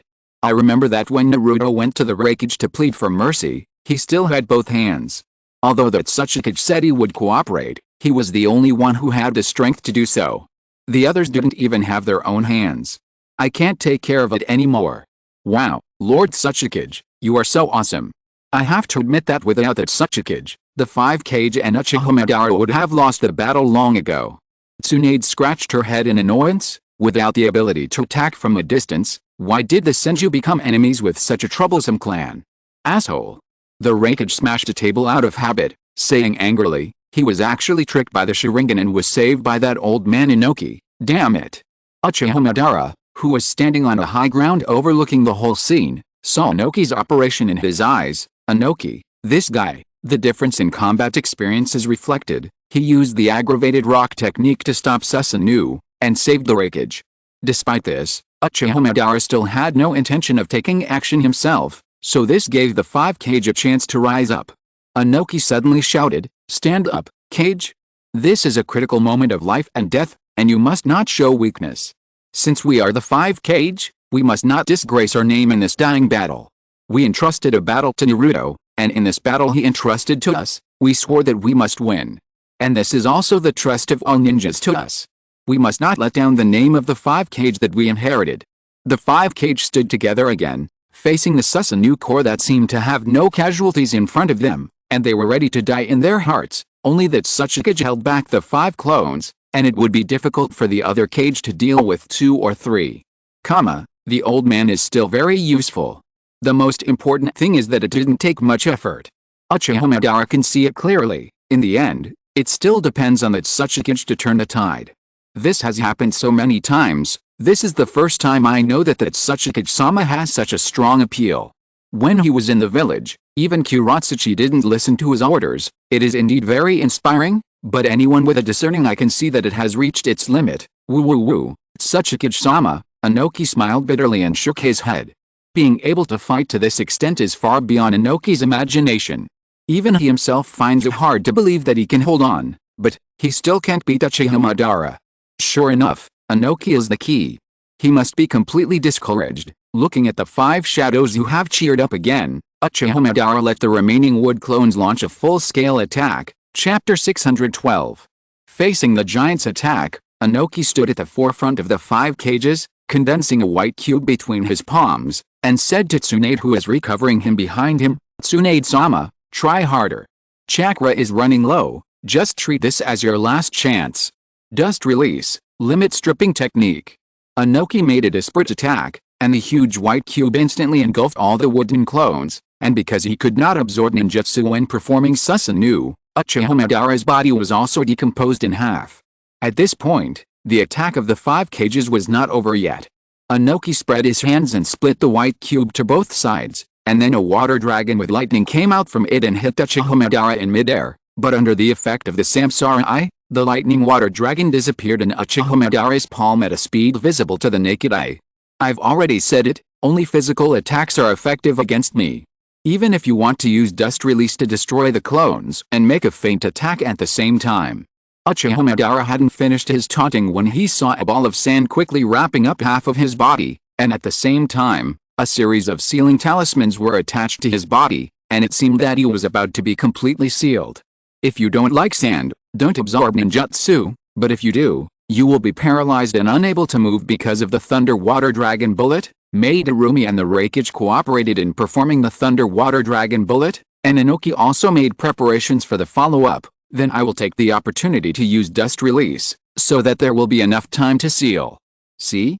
This is the power of the 5 Kage, eh? Why did Uchiha Madara say that he didn't have time to absorb because he was using Susanoo? Wasn't it his clone who was using Susanoo? His real body should be able to absorb dust release, right? Well, the clone will take away the chakra of the real body. By analogy, will the pupil power also be taken away? Because the pupil power has decreased, Uchiha Madara can't use the ability to absorb ninjutsu. Maybe, it's also possible that the attack range of the Tsuchikage's move is too large, and Uchiha Madara may not have time to absorb it. Hell, you're thinking too much? If the ability to absorb ninjutsu is so easy to use, if it is easy to crack, the 5 Kage on the sky will not be so troublesome. Here it comes. This time I have found the flaw. If you absorb the ninjutsu, you will be wrapped in sand. If you don't absorb it, you will be paralyzed by the Thunder Water Dragon Bullet and hit by the dust release. After fighting for so long, I finally see a shadow of victory. I think the opposite of you. I feel that something worse will happen next. I see, you are worthy of being a ninja with the name of Kage. Then I, Uchiha Madara, will also fight with all my strength. Even if he is about to be sealed, he is still calm. The sand and Thunder Water Dragon Bullet that wrapped Uchiha Madara instantly dissipated under the explosion of unspeakable power. No matter if it's the 5 Kage or anyone else, all efforts are in vain. A figure as tall as a mountain suddenly appeared in front of the 5 Kage, and Uchiha Madara's cold voice echoed throughout the battlefield, when facing my complete form of Susanoo. So big. Tsunade subconsciously stopped the healing action, and Madarumi also stopped the performance of ninjutsu, muttering with a dazed expression, "This is the real Susanoo. It's not over yet." Definitely. Uchiha Madara clenched his fists, and saw that the chakra that was originally overflowing from Susanoo was instantly gathered and condensed. In a few seconds, a blue giant wearing a full set of armor, a Tengu mask on his face, and holding 2 swords appeared on the battlefield. Damn. He just destroyed 25 wood clones that could suppress the 5 cage, but he was able to burst out so much chakra to deflect all the attacks. Did you forget that Uchiha Madara took the power of the first Hokage? In addition to the well-known wood-release ninjutsu, the amount of chakra of the first Hokage is also a point that people talk about. Puff. Damn, this thing is also Susanoo. No. This size is a bit too big. The previous meteorite was only to its waist. Wow, it can be fixed. It's fully armed. Oh my god. I have a megaphobia. The difference between Itachi and Sasuke's Susanoo and this one is too big. Uchiha Madara said this is the complete Susanoo. Judging from the name, maybe Itachi and Sasuke can also transform Susanoo into this size. Take a closer look. Isn't this Itachi's Susanoo plus the following half body? No way. It seems that every Uchiha with a Mangekyou Sharingan can do this. Although it didn't come from Itachi's mouth, but this is also the real power of Uchiha. Damn, it feels like it's bigger than the tailed beast. Can the guys from the Uchiha clan really be considered ninjas? Chakra is so huge, it can be directly fixed. Damn it. Inoki put down his hands with eyes wide open. Tsunade's eyes were dull, and she murmured, the gap is so big, Grandpa actually competed with such an opponent. I said, the only one who can stop me is Hashirama, but he is no longer here. But maybe this is a good thing for you, because, Uchiha Madara said, and saw Susanoo suddenly draw his sword and slash to the side. The explosive sword pressure instantly plowed the ground and easily cut off 2 mountains in the distance. The 5 shadows were blown away without any resistance under the aftermath of the slash. If it were just me, the range of the rewritten map would not be so large. Uchiha Madara's expression was calm, as if he had just done something insignificant, but for the 5 kage who had witnessed the might of Susanoo, the scene of destroying mountains and breaking peaks in front of them would be particularly terrifying. This is Uchiha Madara. Then why didn't you kill us at that time? Inoki couldn't help asking. Upon hearing this, Uchiha Madara replied with a natural look on his face, have you ever seen an adult really fight with a child?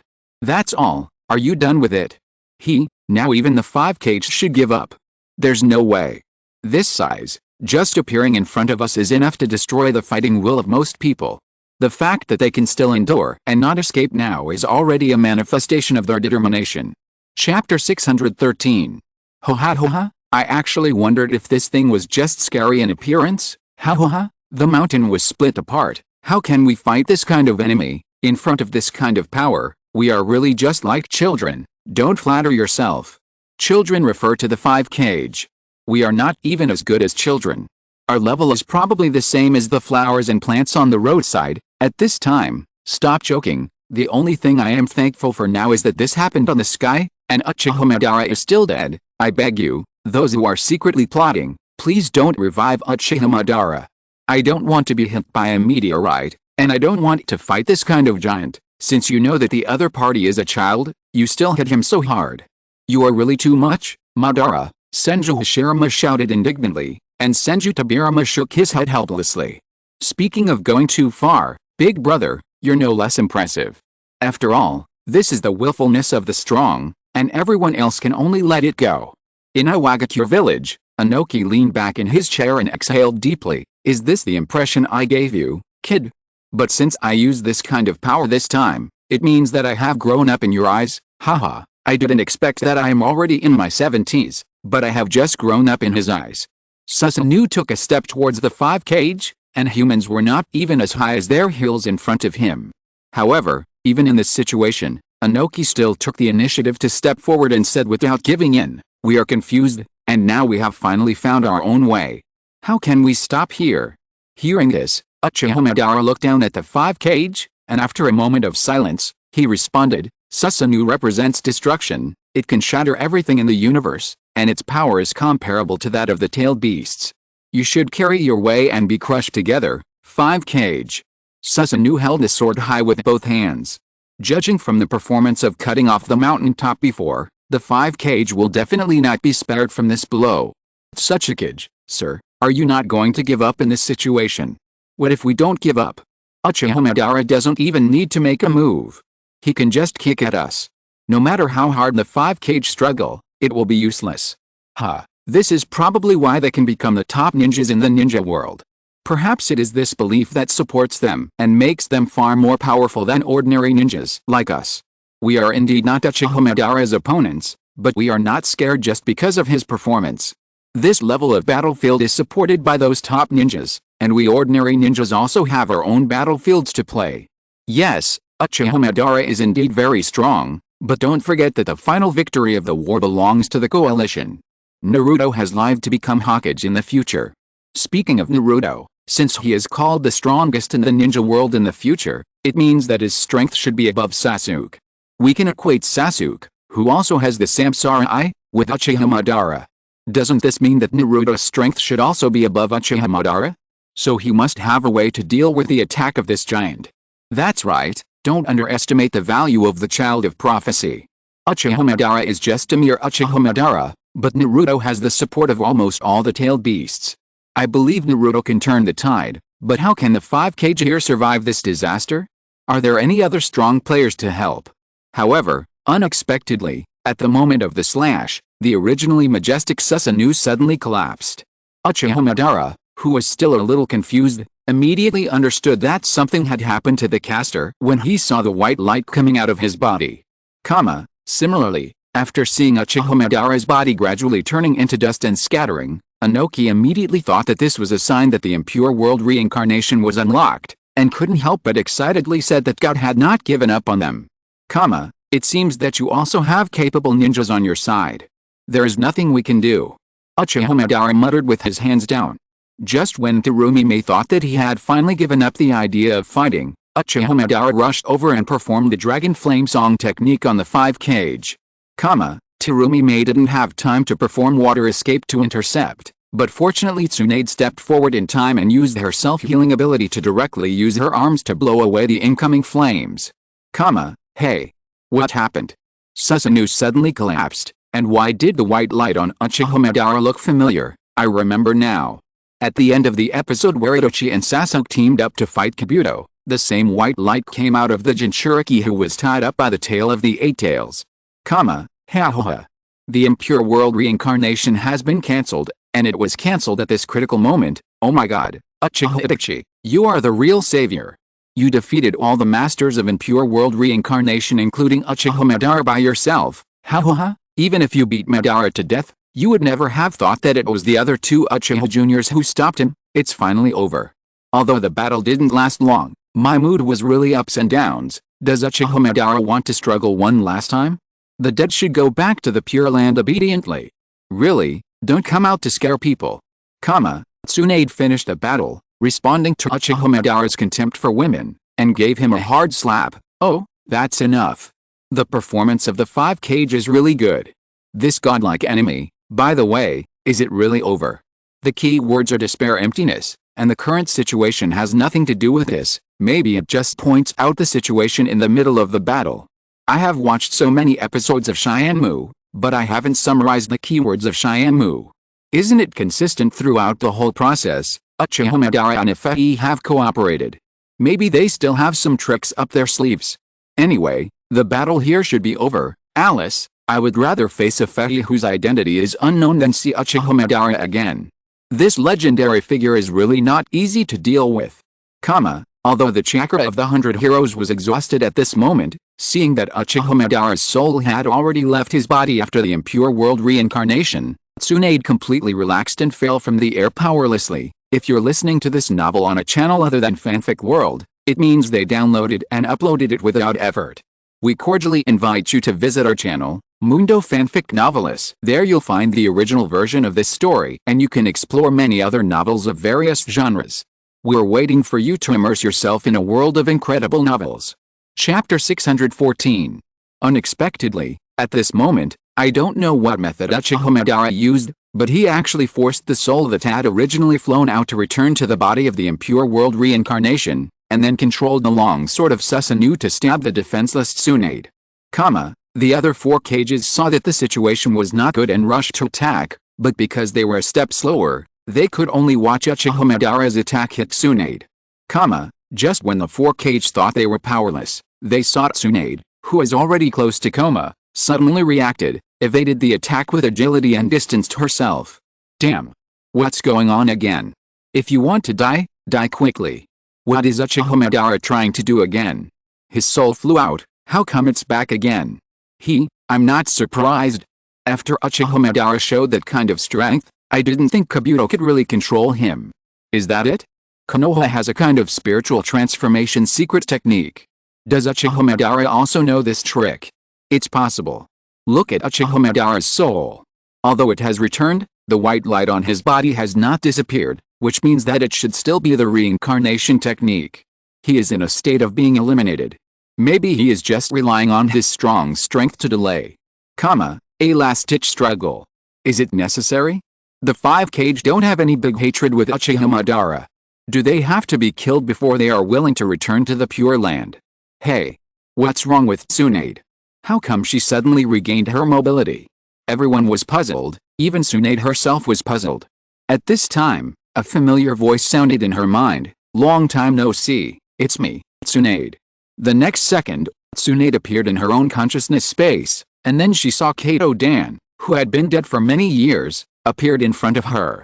Dun, how come you are here? Tsunade looked incredulous. Kato Dan explained, I used the spirit transformation technique to fly here after the impure world reincarnation was solved. Hearing this, Tsunade hesitated at first, and then couldn't help but confess all her thoughts over the years to Kato Dan. Kato Dan listened with heartache. Thank you, Tsunade, for realizing my dream and letting you bear so many painful memories alone. I'm so sorry. I will wait for you, but don't come now. Kato Dan reached out and stroked Tsunade's face, saying softly, because you are my dream. Leaving a light kiss on Tsunade's forehead, Kato Dan disappeared in front of Tsunade with a smile without regrets. I can still be here at the last moment. I was awakened by the impure world reincarnation to protect you. Isn't this Kato Dan, Tsunade's deceased boyfriend? Yes, the representative of the spirit transformation technique just mentioned is him. I see. After the impure world reincarnation is lifted, you can really rely on the spirit transformation technique to stay in the world temporarily. Looking at Uchiha Madara's condition, this trick can be ruled out. His performance is obviously different from Kato Dan. Hey, he flew all the way here just to give Tsunade a kiss. It's okay to visit your girlfriend before parting. Besides, didn't he just save Tsunade? Dan. Tsunade pursed her lips, tears welled up in her eyes, and then she smiled with relief. Naruto looked away from the sky and looked at Jiraiya beside him, muttering with a somewhat awkward expression, Tsunade likes that blue-haired man very much?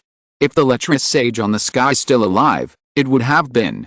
It's not your turn to worry about me, a kid whose hair hasn't even grown out yet. Jiraiya interrupted Naruto by knocking on his head in annoyance, and then looked at the sky with a somewhat depressed expression. It's hard for a living person to win over a dead person. If I hadn't sacrificed myself on the sky, I would have wanted to change Tsunade. The hand's intention is not that simple. Outside, the seal of the 100 healings appeared on Tsunade's forehead again. Uchiha Madara noticed this and said lightly, you are alive again.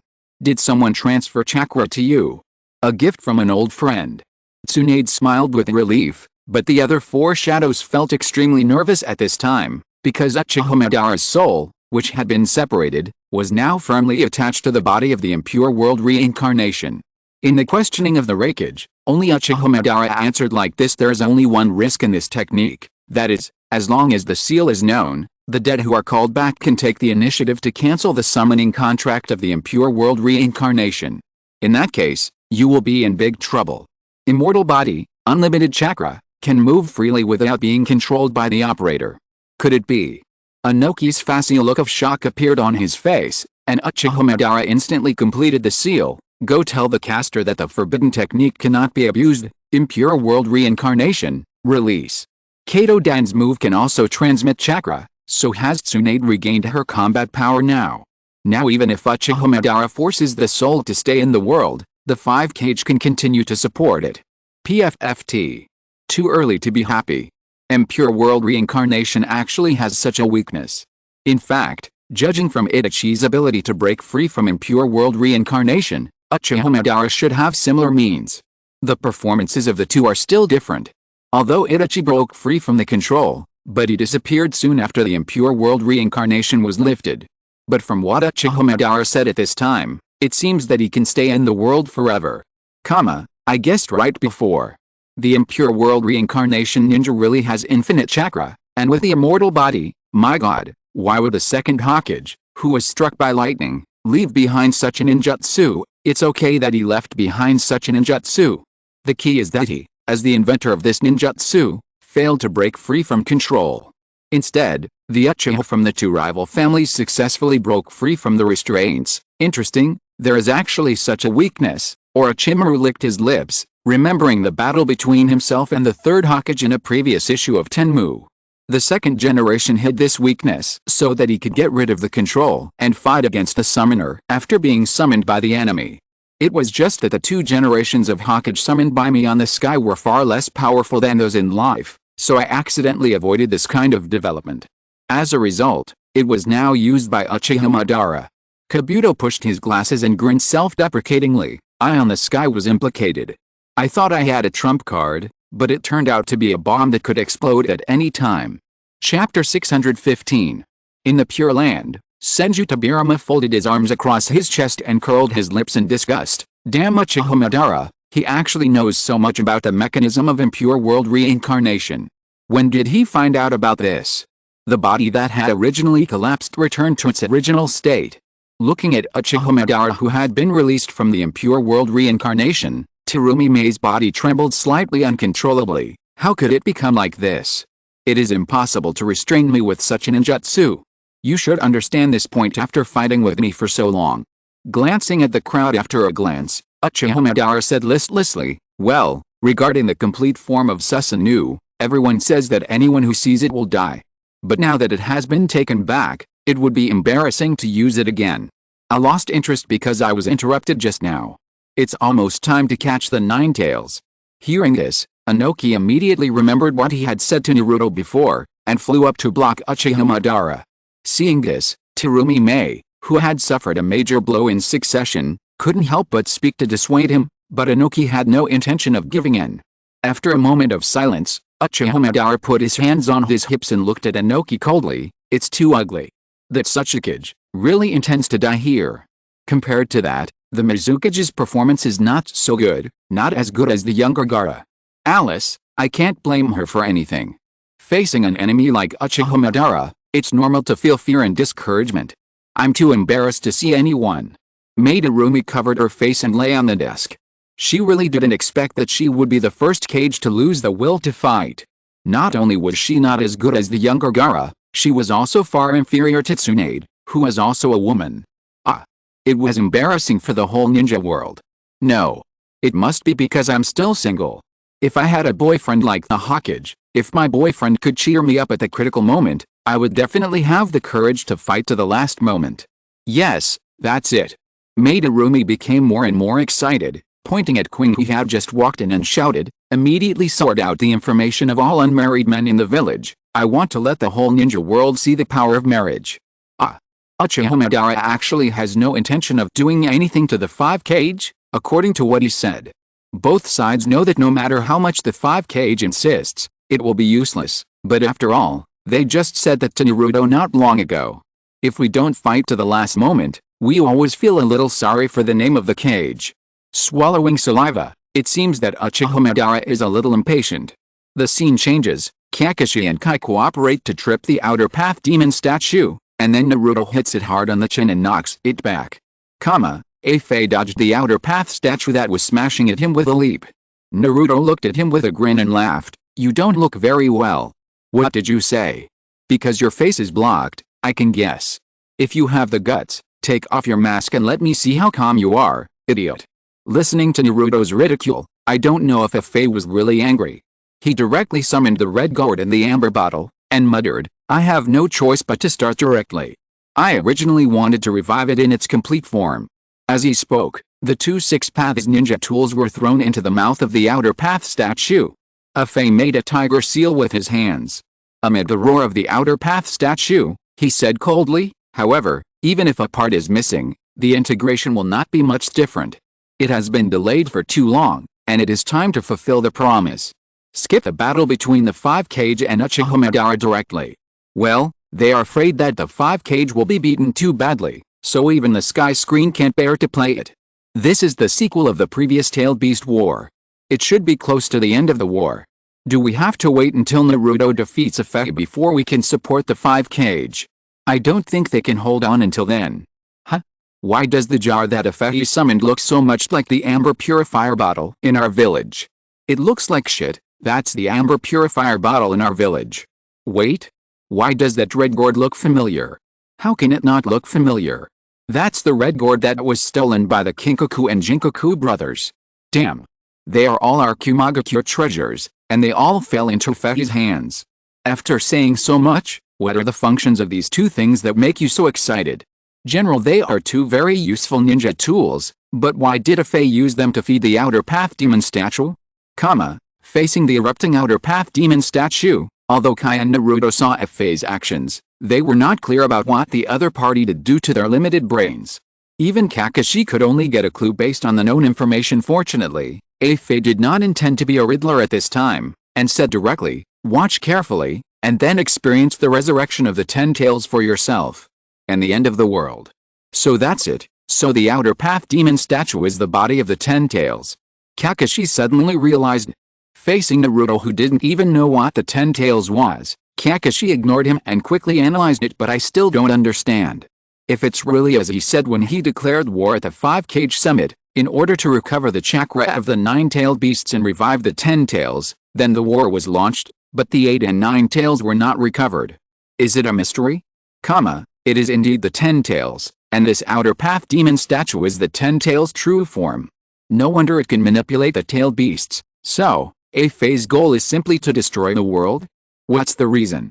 He can't just want to destroy the world for no reason, right? Why does this lunatic have such a powerful force? Can't he have a more serious dream? By the way, the war has reached this point, and Naruto doesn't even know what the enemy's goal is. No one expects Naruto's brain, as long as he can play his strength normally. At this time, the 8 tails belatedly remembered the octopus leg that was taken away before, and the 9 tails also sensed the chakra of the red gourd and the amber bottle through resonance, so he quickly asked Naruto to exchange consciousness with himself, and prepared to convey the existing information to everyone present. Chapter 616.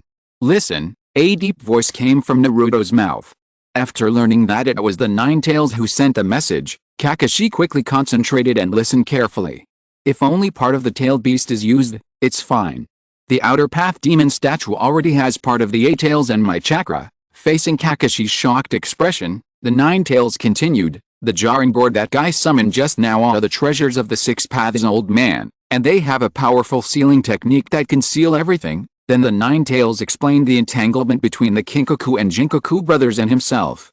In short, the 10 tails has reached the standard for resurrection, although the 9 tails is not sure what will happen to the 10 tails without part of its chakra.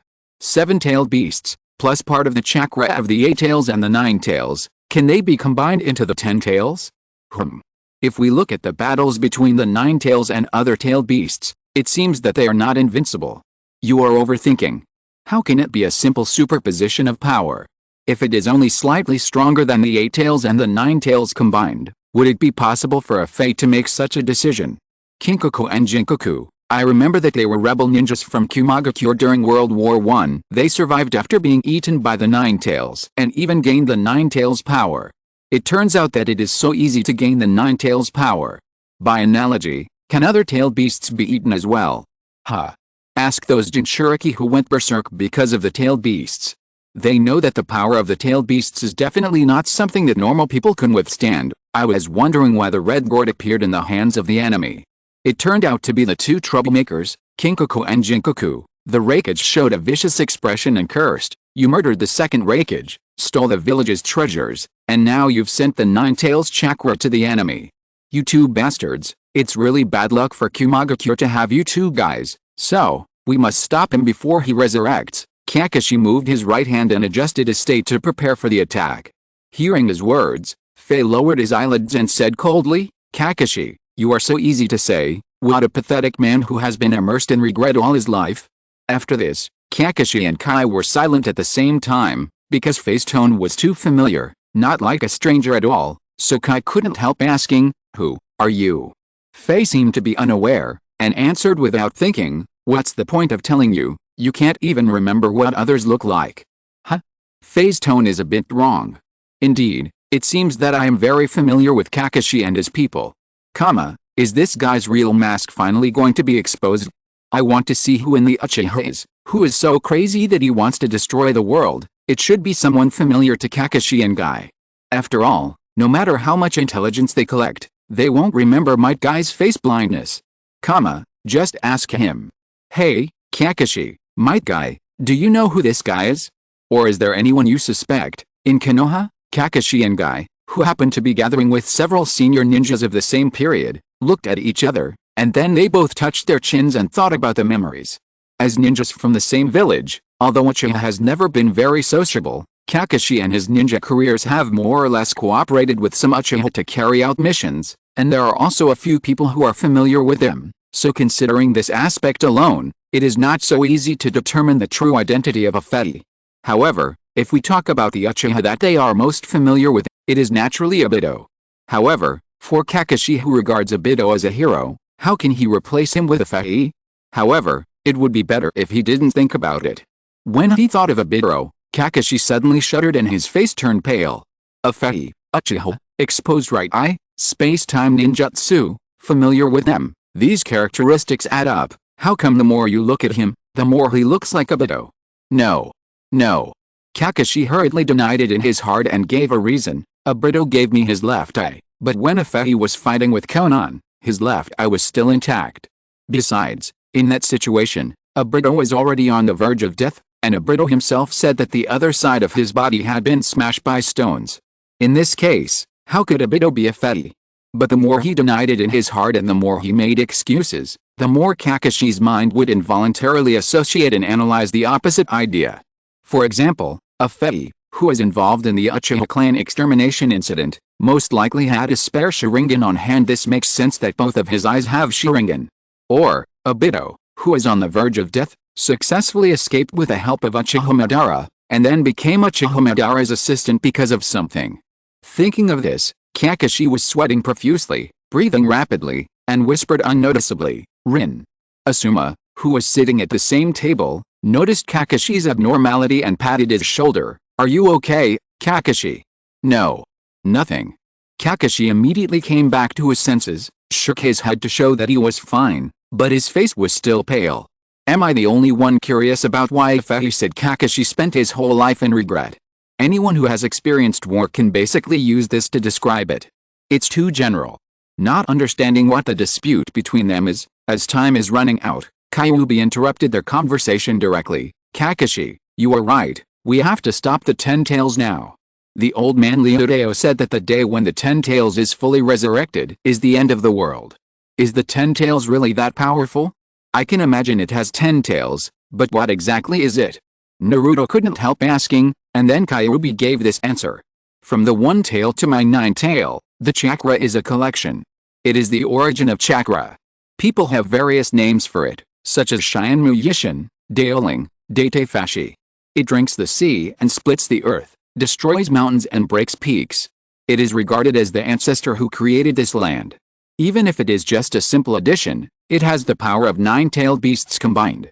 I alone am not enough to compete with it." Sure enough, the 9-tail also admits that it is not the opponent of the 10-tail, even if it is not complete. As the person who decomposed the 10-tail into 9-tailed beasts, the Six-Path Sage should be the one who knows the power of the 10-tail the most. Since he said so, the 10-tail is likely to have the power to destroy the world. Chapter 617. Doesn't the god of creation usually refer to the Six-Path Sage? Why does the 9 tails refer to the 10 tails? Since it's a legend, there are naturally some distortions. I've seen titles like Tenmoku Ichishin and Date Hoshi in some stories, but I didn't expect it to refer to the 10 tails. Since the war was won in the end, it should have stopped Fei before the 10 tails resurrected, just like Naruto stopped those ambitious people in the sky in the past, always stuck at the last step. Although I want to say don't be too superstitious about the contents of the sky, I really have to pray that Naruto stops Fei before the 10 tails resurrects, because I really can't think of how to defeat the 10 tails. Judging from the 9 tails description, the simple text description gave the ninja world countries a superficial understanding of the 10 tails, but because they had just come into contact, it didn't cause any commotion. At most, they just sighed at the description of the 10 tails power. However, for Uchiha Madara in the Pure Land, He was really confused at this time. The sixth sage actually said that the resurrection of the Ten Tails would bring an end to the world. What's going on? This doesn't match what's recorded in the stone tablet. Uchiha Madara frowned, and suddenly felt a heavy feeling as if he was being pressed down by a stone. After thinking for a while, he said to himself, perhaps the sixth sage hid something from the Nine Tails. It seems that it doesn't know about Kaguya Otsutsuki. The description of destroying the world is probably just to show that the Ten Tails is powerful. Anyway, I have the method to become the Ten Tails Jinchuriki, and this power will only be used by me. Although he gave a reason that could barely convince himself, for some reason, the bad premonition in Uchiha Madara's heart could not be dissipated for a long time. While Naruto and the others were silent, Kyuubi suddenly changed the subject and said comfortingly, fortunately, the eight-tailed beasts and I have the strongest chakra. Now he has only got a part of it, so it is not completely impossible. Don't get me wrong, I don't need to revive the perfect ten-tailed beast. Afei interrupted Kyuubi and said calmly, my goal is just a super large illusion, infinite moon reading.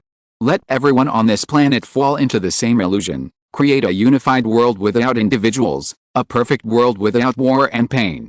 Hope, future, and famous heroes, this world doesn't need any of it. Even if the incomplete Ten Tails is resurrected, I can still perform infinite Tsukuyomi. At that time, reality will end, leaving only endless dreams that never end. So this is Afei's purpose. Let all of humanity dream together. It's really an enhanced version of limited Tsukuyomi. No, limited Tsukuyomi is to teleport to another world, and there is still freedom in essence, but for infinite Tsukuyomi, although you can do whatever you want in your dreams, what's the difference between that and being dead? God? You're crazy. Why am I dreaming for no reason? I don't care about reality. How dissatisfied are you? I don't know what Afei wants. Listening to his description, it seems that he is standing from the perspective of humans, saying that there is no distinction between you and me, and there is no pain from war, but isn't it essentially murdering all of humanity? Oh, everyone goes to dream and their wishes come true, and then what? How many days can you survive without food and water? At most, humans will die in 7 days. After making such a big fuss and launching a war that swept the entire ninja world, it ended up for such a shitty purpose, damn. Listening to Afei's unreserved statement of his plan, Naruto and Kyuubi regained consciousness and said without compromise, I have a father, a mother, and a lustful fairy. Little children will admire heroes, so I can rush forward without confusion. I want to be a Hokage who is more powerful than all the previous generations. This is my dream, idiot. Hearing this, Guy, Kakashi and Killer Bee all agreed with Naruto's dream, but Afei was indifferent and said coldly, personality will make the truth blurred. Just because I am nothing, only my words can lead to the truth of the world. At this time, Naruto no longer wanted to listen to Afei's various crooked theories, and directly entered the Nine Tails mode, rushed forward and shot a Rasengan at the outer path demon statue, but was blocked by the Uchiha Fan thrown by Afei and flew back. It seems that it's not that easy. I still have to break your mask first. After a failed attack, Naruto was not discouraged. Afei took back the Uchiha Fan through the chain and said in a deep voice, don't even think about encountering the golem. I don't think Naruto needs to say so much. With Afei's purpose, anyone would think of stopping him. Before, Kabuto said that he didn't know Afei's specific plan. I still don't quite believe it. Now it seems that he really doesn't know. If he knew that Afei had this idea, maybe he would have let the impure world reincarnation turn against him from the beginning. I used to think that Nagato's plan to bring pain to the world was weird enough, but I didn't expect there would be someone even more outrageous than him. At this time, the outer path demon statue let out an even more tragic roar. Along with its roar, a large number of wooden spikes grew on the demon statue's body. At the same time, 9 eyes burst out and bled. Invisible power gushed out from the demon statue's body, as if gravity had been reversed. The rebel on the ground floated up and filled the entire battlefield. In this situation, Naruto was not afraid at all. He attacked Afei with a firm look in his eyes. With the cooperation of the Shadow Clone, he successfully performed the Super Mini-Tailed Beast Ball. At the same time, Kakashi and Kai were also ready. The Mangekyou Sharingan and the physical skills based on 2 nunchakus were ready to go. In order to create an opportunity to attack, Naruto's Shadow Clone took the initiative to launch a close combat. However, Afei's ability to transform from real to virtual was too hard to defend. Not only did he easily defeat the shadow clone, but he also passed through the tailed beast ball that Naruto had hit, and he even had the energy to counterattack and capture Naruto. A battle that determines the future of the world. Let's not talk about Afei's weird idea for now. He is really strong. Naruto is in his original form, but he can't do anything to him. It's mainly because his ability to become a virtual being is too strong. Although he has a weakness that he must materialize when attacking and can only last for 5 minutes, it's not unusual for Naruto to be unable to gain an advantage, given Afei's already good strength. By the way, can't we let a few people hold Afei back, and let the rest deal with the outer path statue? That thing is a physical entity, so it should be killable, right? Chapter 618. With Afei blocking, this chance is slim. Fortunately, at this time, Akai's nunchaku hit from the air in time. Although it also passed through Afei's body and returned without success, it also destroyed the opponent's offensive and relieved Naruto's crisis. After passing through Naruto's body, Afei immediately changed his target and threw several kunai at Akai, but they were easily blocked by the nunchaku. Facing Akai who was chasing and entangled, Afei was determined to deal with the opponent first. However, even if he had a bug-like ability to turn into virtual, in close combat, let alone dealing with Akai, he had to concentrate on avoiding overturning. So cool. Teacher thick eyebrows. Seeing Akai blocking Afei's attack again without looking back, Naruto seized the opportunity to hit the many-tailed beast ball in his hand. At the same time, Kakashi, who had accumulated a large amount of chakra, aimed his main Gekkai Sharingan at the outer path demon statue. As long as we can twist off its head, even the demon statue will die. Afei noticed the actions of the two at the same time, and relied on the Uchiha fan to catch 2 floating stones to avoid Naruto's attack, and then aimed his side in the direction of the outer path demon statue. The outer path statue, which had been distorted by Kakashi's divine power, instantly recovered. Afei stepped on a piece of gravel and said sarcastically, "Naive? Beautiful." Although it is not as devastating as Uchiha Madara's, this fierce and varied physical battle is also quite exciting. After all, he is a Jonin known for his physical skills. It is quite normal for Might Guy to fight this level of close combat. The most difficult thing for Afei is that there is no sign during the transformation from virtual to real, and the speed of transformation is amazingly fast. If the physical skills are slightly worse, he may fall into his trap immediately. Kakashi's divine power actually failed. Could it be that this outer path statue is immune to attacks from time and space? It's the outer path statue's own ability? Why do I feel like Fei glance over there? It should be Fei who used some tricks, otherwise he would not rely on dodging to deal with Naruto's attack. As someone who also uses space-time ninjutsu, it is reasonable that he has a way to break Kamui. I remember that when Sakura wanted to kill Sasuke, Kakashi tried to use Kamui on Fei, but didn't the other party say that this trick didn't work on him? What a pity. If Naruto and Kai could hold Fei back, they might be able to directly get rid of this outer path demon statue. What's going on? Kakashi, who consumed a lot of chakra, half knelt on the palm of the Eight Tails. Fei ignored him and let Naruto's tailed beast ball hide him without dodging. The whole person instantly disappeared in the exploding rubble. Naruto immediately concentrated his attention on sensing the opponent's movements, and then he saw Fei crawling out from the ground in front of him and grabbing Naruto. Although Naruto reacted in time and retreated to avoid it, he was not as convenient as Fei in the flying debris around him. He was caught up by Fei and was about to be tied up by the opponent's chain. Akai was also blocked by the stones and had no time to support him. Fortunately, with the help of Killer Bee, Kakashi was thrown directly over. With the help of the Reikiri Kunai, he easily cut off all obstacles along the way. When Fei was about to touch Naruto, he shot the Reikiri Kunai in his hand at the opponent. Fei once again avoided the attack by turning into hollow, which also meant that he returned empty-handed again. Seeing Naruto punching his fist, Fei raised his foot and kicked the kunai thrown by Kakashi at Naruto to try to interrupt his attack. "Naruto, go ahead. I'll take care of the kunai." Naruto punched out without hesitation as Kakashi called out. The Reikiri kunai twisted and disappeared under the influence of Kamui, but Naruto's fist still went through Fei's mask, and the chance to defeat the enemy disappeared again. Although I've said it several times, I still want to say that this hollow is really too bad. As long as he maintains that state, no matter how strong the attack is, it can't do anything to him. The more complex the environment, the more comfortable a Fei's actions will be. In this case, he can even deal with several opponents of the same level at the same time. No wonder Itachi said that any ninjutsu has weaknesses. With this move, a Fei can ignore all the methods that Uchiha Madara used before, no matter how powerful they are. Physical attacks can't hide him, but illusion should be able to. Did Itachi in the limited Tsukuyomi world plan to deal with the Fei in this way? An illusion that can work on Uchiha? Someone with such strength must have other ways to deal with the Fei.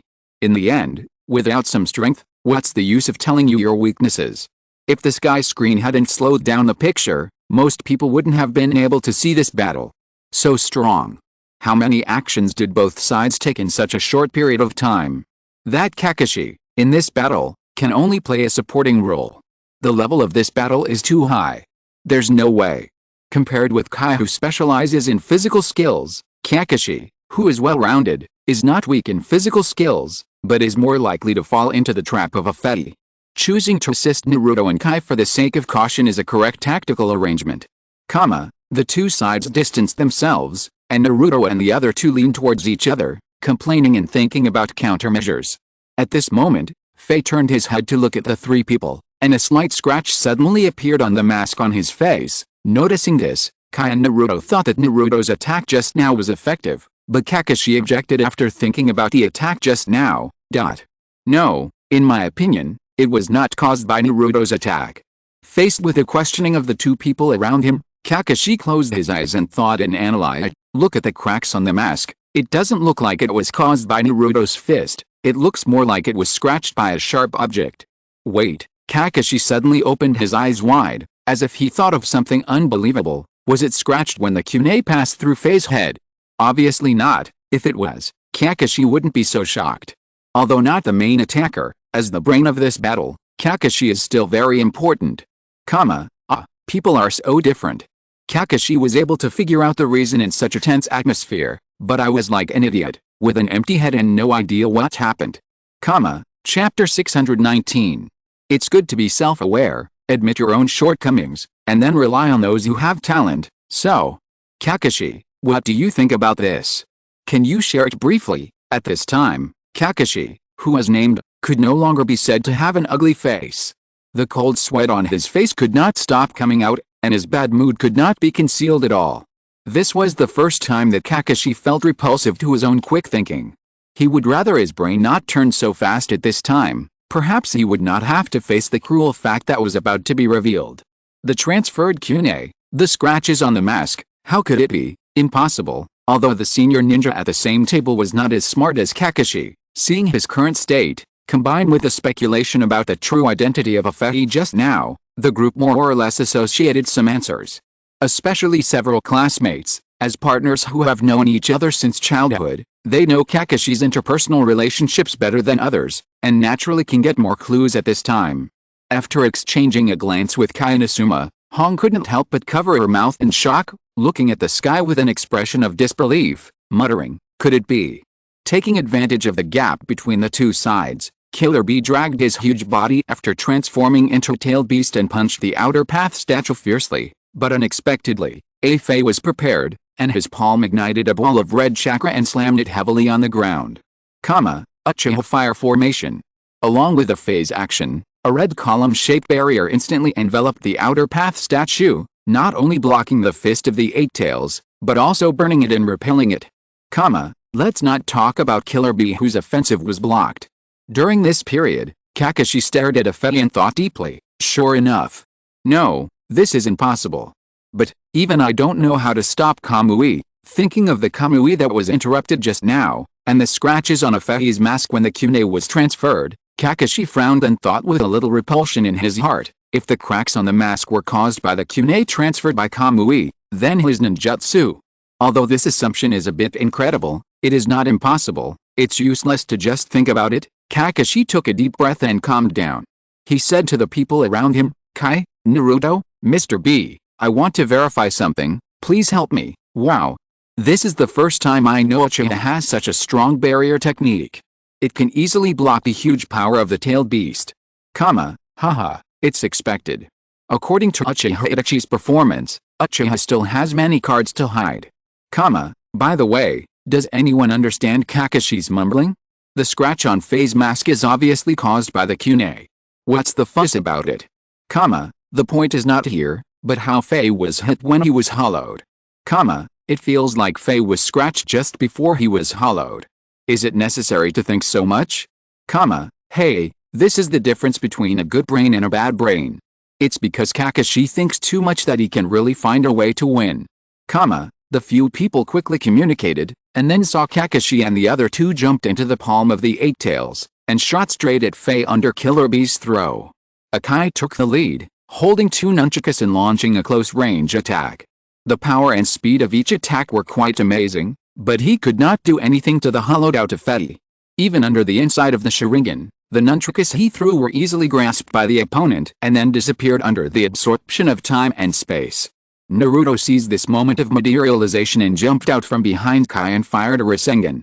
In response, Fei calmly absorbed the nunchakus completely, and then immediately entered the hollow state and passed through the Rasengan. At this time, the Rasengan suddenly disappeared in front of Fei, and then at the moment when Naruto and Fei overlapped and passed by, a violent impact without warning suddenly exploded on Fei's arm and directly blew him away. By the way, after Killer Bee transforms into a tailed beast, will it only serve as a turret? Since we can't deal with the Outer Path statue for the time being, we might as well deal with the Fei together in human form. That's the case at the moment, but we must also be prepared to deal with the Ten Tails. Before we break Fei's ability to transform into hollow, having more people doesn't really mean much to the battle. Huh? How did Fei get hit all of a sudden? I didn't see anyone launching an attack. I don't understand. What did Kakashi find out? When absorbing the nunchaku, it materializes, but it passes through the Rasengan. It was obviously hollowed out at that time. Logically speaking, it should not be able to hit Fei in this state. The Rasengan that suddenly disappeared, and the kunai that disappeared before, could it be that Kakashi used Kamui to hollow both of them, so he could hurt Fei who was also hollowed out? What a big idea. Kakashi-sensei is right. Although I don't know why, I finally hit it. Naruto excitedly fell beside Kakashi. Fei slowly stood up and looked at his torn sleeves. So that's it, it wasn't Naruto who cancelled the Rasengan, but Kakashi. You used Kamui to transfer the Rasengan, right? As I expected, I thought you had the two techniques of penetration and object absorption and release, but it's not the case. Kakashi raised his hand and pointed at Fei. You are using the same ninjutsu. He only has one technique? No one is better than you in analytical ability. Please explain his technique briefly. The depth of understanding of the technique is related to the change of fighting style. Akai asked while keeping alert. Kakashi was not vague and said, the principle of the technique is actually very simple. Listen carefully. Then Kakashi expressed his own views. In simple terms, that is, Fei's time-space ninjutsu and Kakashi's Kamui's time-space are connected. This is why the transferred kunai and Rasengan can hit Fei in the hollow state. Fei's time-space ninjutsu and Kakashi's Kamui are connected. What kind of connection is this? I still don't quite understand it. I seem to understand it a little bit. Remember the time when Fei took away Nagato's body, the sucked Nagato appeared in a certain space. The connection Kakashi mentioned should refer to this. Chapter 620. It means that the things transferred by Fei's space-time ninjutsu and Kakashi's Kamui will eventually appear in this space, right? But even if this space is connected, what does it matter? Kakashi transferred the attack to this space. What does it have to do with the Fei outside? Why can he hide him? No. Now is not the time to discuss the principle of this technique. We should ask why Kakashi's eye technique and Fei's eye technique are connected. Kakashi's eyes are with it was given by Kakashi, and Fei's eye technique is connected to Kakashi's eye technique, which means, hey, Fei's real identity is Obito? Wow. Who could have expected this development? Fei is Obito? Hiss. Think carefully about the clues we have so far, and they all match up. How is it possible? Obito must have died a long time ago. What kind of miracle would it take for him to survive being hit by such a huge rock? If it was really Obito, he wouldn't have any reason to do such a thing. That guy would give up the mission for the safety of his friends. How could he become someone like Fei who hates Konoha and the ninja world? Could it be that someone dug up Obito's body from the place where he died and got his Sharingan? And this person happened to be an acquaintance of Kakashi and the others, so people misunderstood here. If that's the case, it's too coincidental. The possibility is not much different from Obito surviving and becoming a Fetty. Keep watching. I have a feeling that a Fetty's true mask will be revealed soon. Wait a minute. What do you mean? Why are your two eye techniques connected? Akai's face changed drastically and he asked hurriedly. Killer Bee couldn't help but ask, does it mean that all space-time ninjutsu are interoperable? No, it should be only him and me.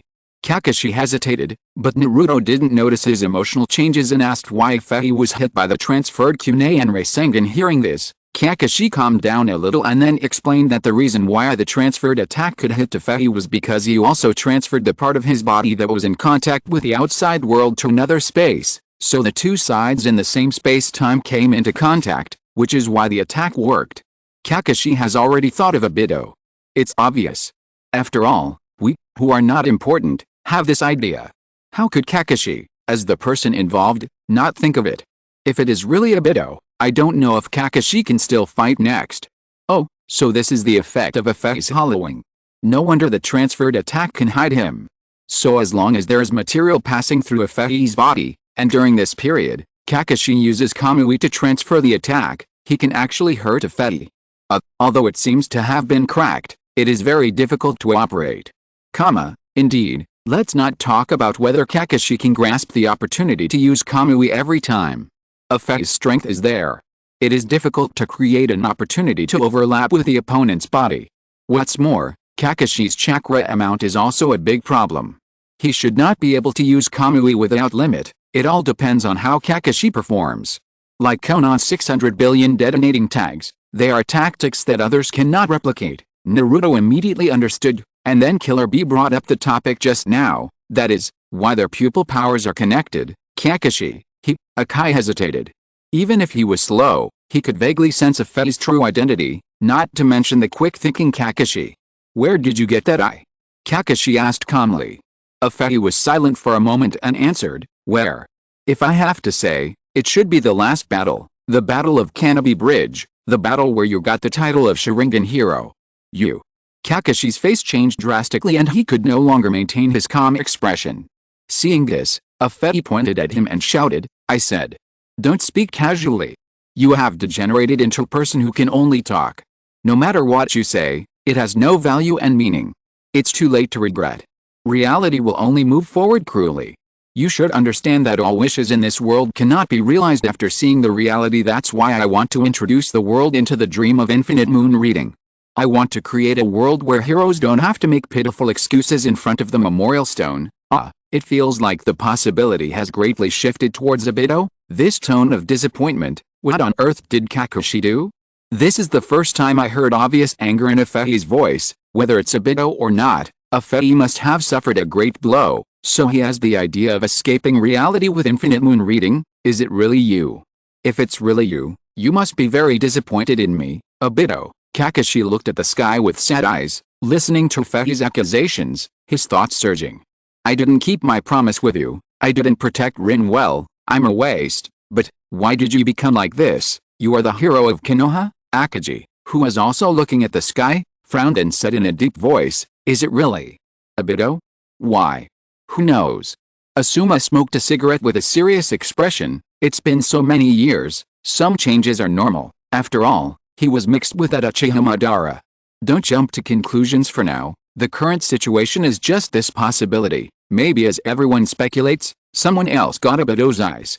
Hong spoke, turned the topic, then looked at Kakashi opposite and comforted him. Kakashi, no matter whether that person is Obito or not, what you have to do is not to feel guilty here, but to cheer up and solve the problem. You are his friend, right? Do you have to wait for Naruto to help you solve all the problems? Hearing this, Kakashi stroked his forehead and exhaled deeply. I made you worry. Let me be quiet for a while, it will be fine in a while. If you're listening to this novel on a channel other than Fanfic World, it means they downloaded and uploaded it without effort. We cordially invite you to visit our channel, Mundo Fanfic Novelist. There you'll find the original version of this story and you can explore many other novels of various genres. We're waiting for you to immerse yourself in a world of incredible novels. Chapter 621.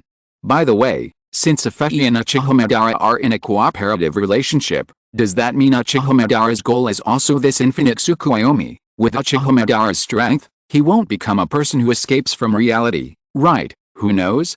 After all, Nagato collected the tailed beasts to bring pain to the world. When it comes to Fate, it becomes an infinite Tsukuyomi. Who knows what Uchiha Madara is thinking? Kakashi's eyes are sluggish and his breathing is gradually speeding up. Seeing this, Akai is about to comfort him, but Naruto suddenly steps forward and shouts, "Asshole! Are you complaining and nagging again? I've said it before. I will never give up my dream of becoming a Hokage, because I was entrusted with there are so many things on me. HMPH, things entrusted to you. But Naruto, if you despise what Jiraiya and the fourth Hokage entrusted to you, what will they think?" Afei looked at Naruto coldly, questioning him while interrogating Kakashi. "If you don't complete the things entrusted to you, how will you feel?" Does Naruto think these words are directed at him? Or did he notice that something was wrong with Kakashi and wanted to motivate him through these words? The things entrusted. If you consider Obito's identity, his entrustment to Kakashi, seems to be asking him to protect Rin. In the end, Rin was sacrificed. Does that mean that Obito turned evil and became a Fate because Kakashi didn't keep his promise to him? If that's the case, it's ridiculous. If you have any questions, go to Kakashi. Why did he expand the scope and hate Uchiha, Konoha, and the ninja world, so that he wanted to drag all the people in the ninja world to be buried with him? Afei mentioned before that there is no hatred and no war in the Infinite Moon reading, so what he really hates is war, and then he also hates the countries and ninja villages that participated in the war. Without waiting for Naruto to answer, Afei continued, "Put this question aside for now. Using the word hope to deceive yourself, what awaits you is only emptiness. In reality, whether it is the entrusting party or the entrusted party, there is only emptiness." Hearing this, the Nine Tails remembered Minato's unreserved trust in Naruto, took the initiative to exchange consciousness with Naruto, and responded to Afei's remarks. "Sorry, what you said does not apply to this guy." The Nine Tails raised his thumb and pointed at the forehead protector on his forehead, grinning. "I was entrusted to Naruto by the fourth Hokage. He not only regarded me as a partner, but also successfully controlled my power. The fourth Hokage sealed me in Naruto's body just to defeat you. Go, Naruto, you will never fail." In the Nine Tails' encouraging eyes, Naruto instantly entered the Kurama mode and stomped his feet to rush towards Afei. Tisk. After reconciling with Naruto, the Nine Tails is too much on his side. He was locked up in a small dark room for 16 years, but now he is so proud. It is one thing that the Nine Tails recognized Naruto, but the words of the Sixth Path Sage to it also had a great influence. After all, he was the one who created it. The most urgent thing is, should we solve Kakashi's knot first? How can we fight against Afei without his cooperation? Sometimes actions can convince people. It is better to say that the persuasiveness of actions is much stronger than verbal words, and isn't this what Naruto has been doing all along? Naruto raised his right hand high, and a huge amount of chakra transformed into a giant hand and smashed it hard at Afei. It was a pity that the simple physical attack could not do anything to the virtual Afei. "Kakashi, let's go too." Kage called out and prepared to step forward to support, but found that Kakashi beside him not only had a confused look in his eyes, but also completely lost his fighting spirit. Could it be? No, this is ridiculous. Kakashi, who was completely immersed in his thoughts, denied the answer in his mind with an ugly face, until Akai's anxious shout came, and Kakashi suddenly came back to his senses. Looking at the undisguised confusion on Kakashi's face, Akai comforted him earnestly. "I can roughly guess what you were thinking just now, and so am I, but let's put it aside for now. This is not the time to be sentimental. As your subordinate, Naruto has already rushed ahead of you. Tisk, if there are no companions around, Kakashi can't count on his fighting power. There is no way." At the moment when Afei's true identity is almost revealed, he was accused by him in person. Kakashi's mood can be imagined, and what's worse is that Kakashi can't refute it at all. This inner defect is fundamentally it's not something that can be solved easily. The closer the relationship was, the greater the shock they received when they saw Afei's current situation. Akai also saw it, but he was able to remain calm. Teammate relationship, dying entrustment, and the fame of Sharingan Kakashi. How can Kakashi remain calm? How stupid, he dared to rush over alone. Afei launched the time-space ninjutsu and threw 3 huge shurikens. Killer Bee quickly blocked 2 of them, and the last one was taken by the Nine Tails chakra released by Naruto, easily solving Afei's offensive. I'm not alone, don't forget Kurama. And Uncle B, Hachi, and Teacher Thick Eyebrows and Teacher Kakashi are also here. Naruto looked at Afei with high morale. Seeing this, Akai instantly ignited his passion and provoked Kakashi. You are the one who has the upper hand in our competition, so you won't be afraid, Kakashi. Looking at Naruto's back, Kakashi sighed from the bottom of his heart. Naruto, it's great that you can become my subordinate. Let's go, Kai. Kakashi called out, and attacked Afei together with Kai, staring at Afei's figure with his 3 Magatama Sharingan. Considering the remaining chakra, I can only use it a few more times. Afei noticed the action here and said contemptuously, the power of borrowed things is ultimately difficult to sustain, and there is nothing to be afraid of. Let you see the real power of Kamui. This time Kamui. I will never miss the opportunity again. With the same determination to win, Kakashi and Afei showed the main Gekkai Sharingan with exactly the same pattern. The victory or defeat depends on whose Kamui is faster next. Chapter 622. Same pattern, similar space-time ninjutsu. Why didn't you suspect it before? Afei has almost made it clear here, mocking Kakashi's Sharingan is borrowed. Doesn't it mean that his Sharingan is original? That is to say, Afei is still covering his face. If the mask is broken later, Kakashi's reaction is unknown. He is just following Naruto's steps now. Before the truth is completely exposed, Kakashi can naturally deceive himself, because Afei may not be a Bidoro, so the best process at the moment is to solve it first. Afei, we will consider his true identity later, but looking at Kakashi's state, he is obviously eager to know who the other party is first. Looking at the people approaching quickly, Afei retreated and distanced himself, while calmly analyzing, even if we know the details of Kamui, it's no big deal, just pay attention to the location of the attack diverted by Kamui. While thinking, Afei used Kamui to throw dozens of black spiked iron rods at Naruto and Killer B. Killer B, who didn't take it seriously at first, felt a strong restraint when the black rod hit his tail, so he quickly reminded Naruto not to touch it. After receiving the reminder, Naruto immediately split into a shadow clone, one of which used the tailed beast ball and asked Killer B to help cover, and the other rushed towards Afei with the Rasengan. Kakashi was fully focused, and saw that the Rasengan disappeared in Naruto's palm again in a twisted form when it was about to hit Afei. It's the same trick again. I just need to prevent Naruto from passing through my body. Afei, who is well prepared, instantly shot out more black stick and defeated the attacking Naruto. At this time, Kakashi, who was running fast, suddenly lost his strength and fell down. Seeing this, Afei sneered and said, it seems that I am still faster.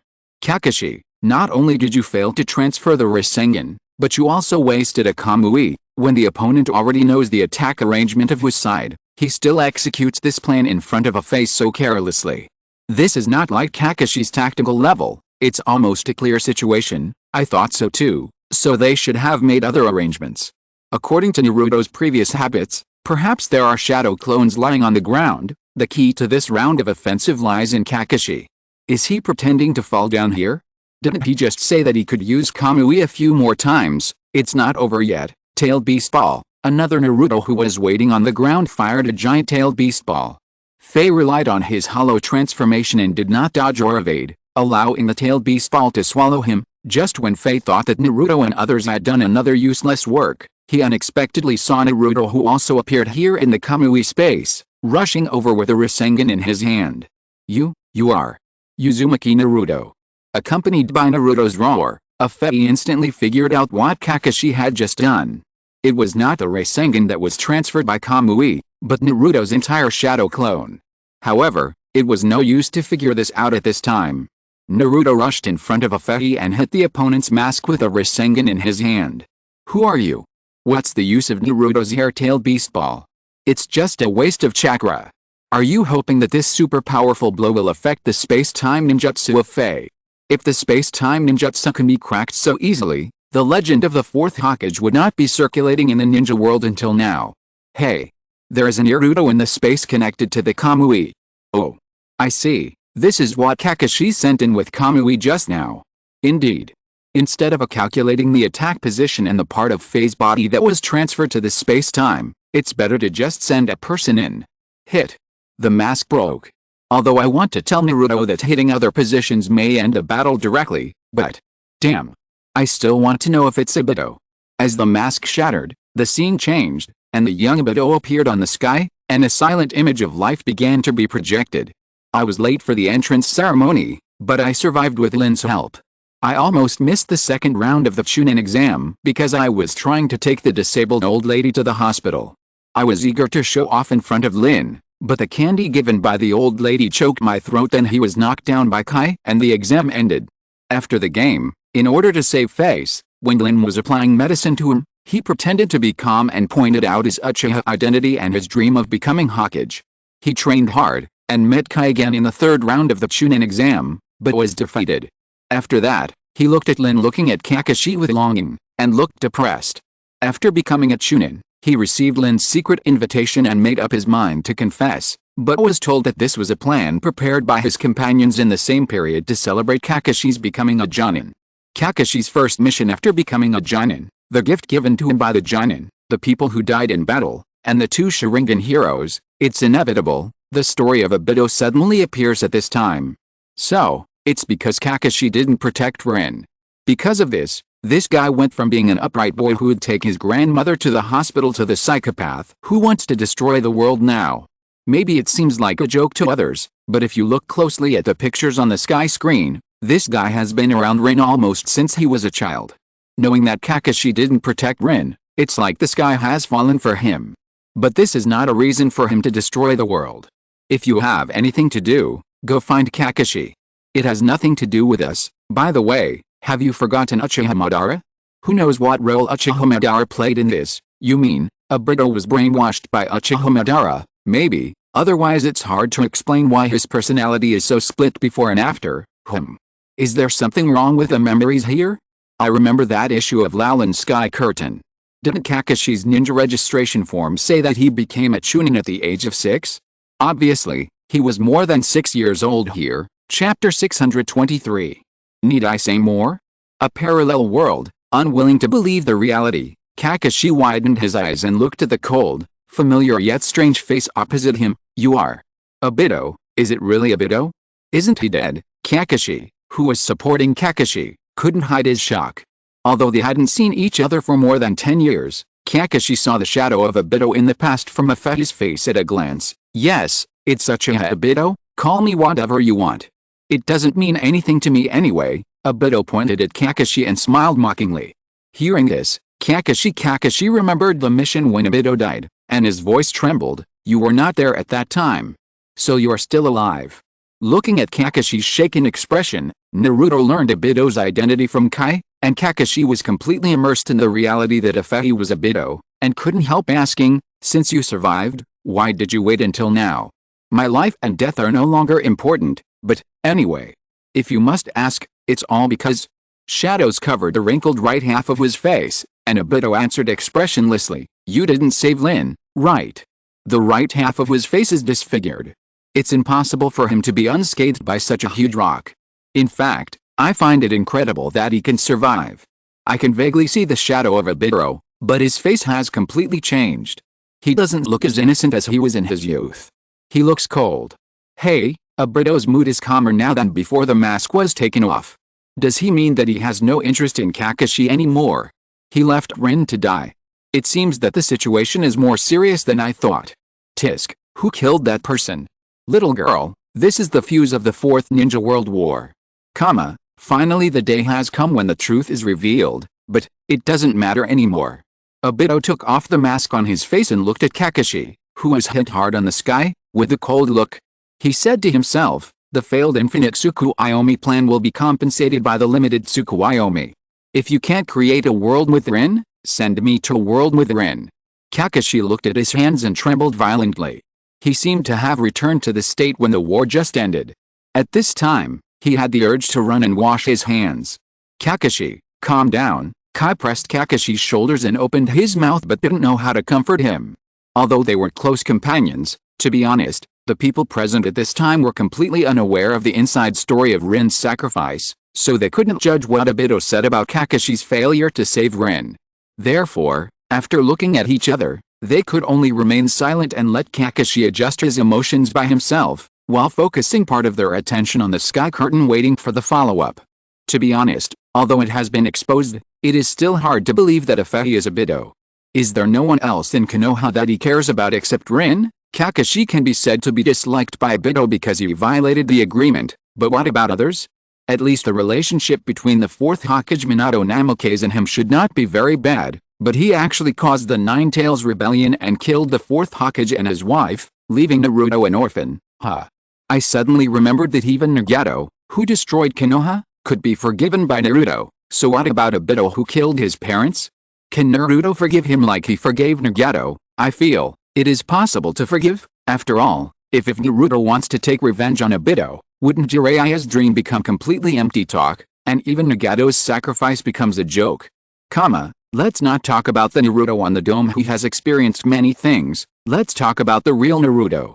The current Nagato has not done anything to Konoha, so it should not be difficult for Naruto to forgive him, but Obito, the 4 generations have been dead for many years, and this is already a thing of the past.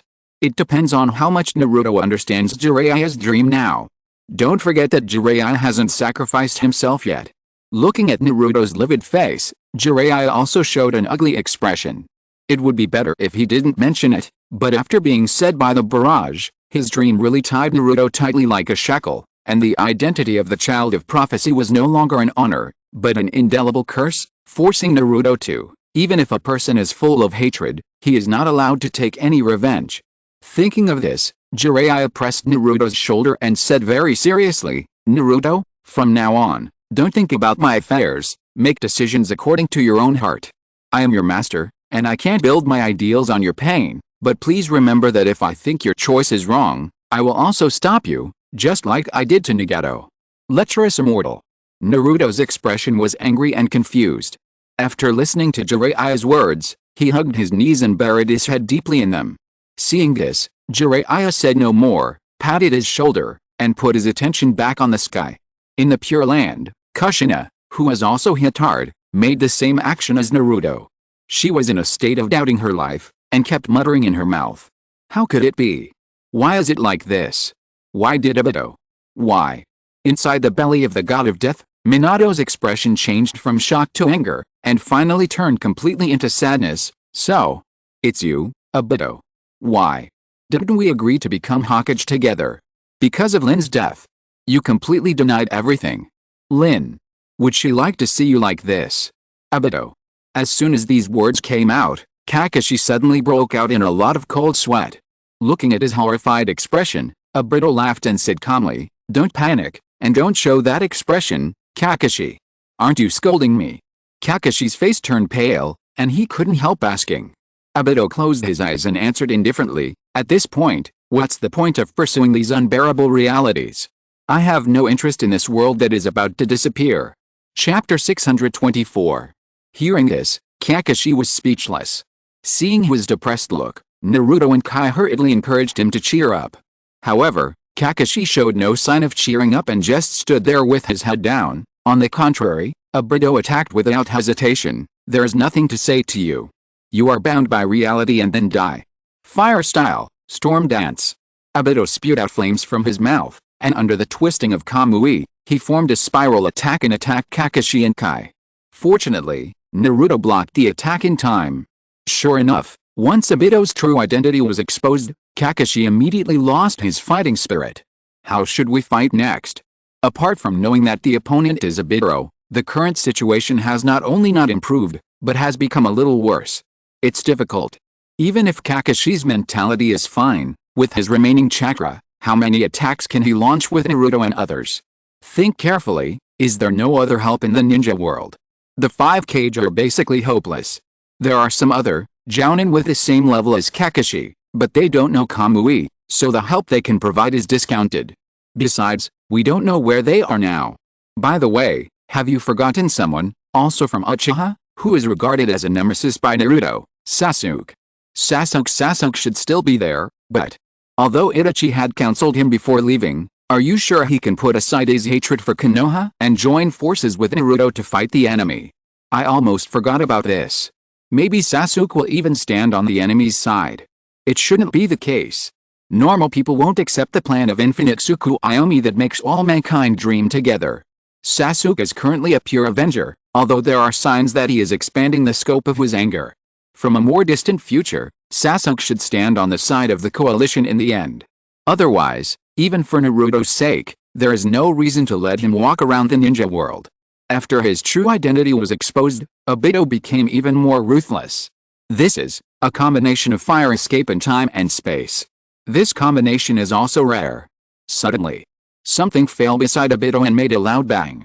A figure gradually appeared in the flying smoke and dust. It was Uchiha Madara, who had fought against a 5 in another battlefield before. The moment he recognized Uchiha Madara, Naruto immediately had a bad premonition and shouted, "Why? Why is Madara over there here? How are the people over there? How are they?" Facing Naruto's question, Uchiha Madara stopped reminiscing with Obito and muttered it again as if recalling a memory. Seeing this, Naruto instantly burst out with surging chakra and roared, "I'm asking you how they are.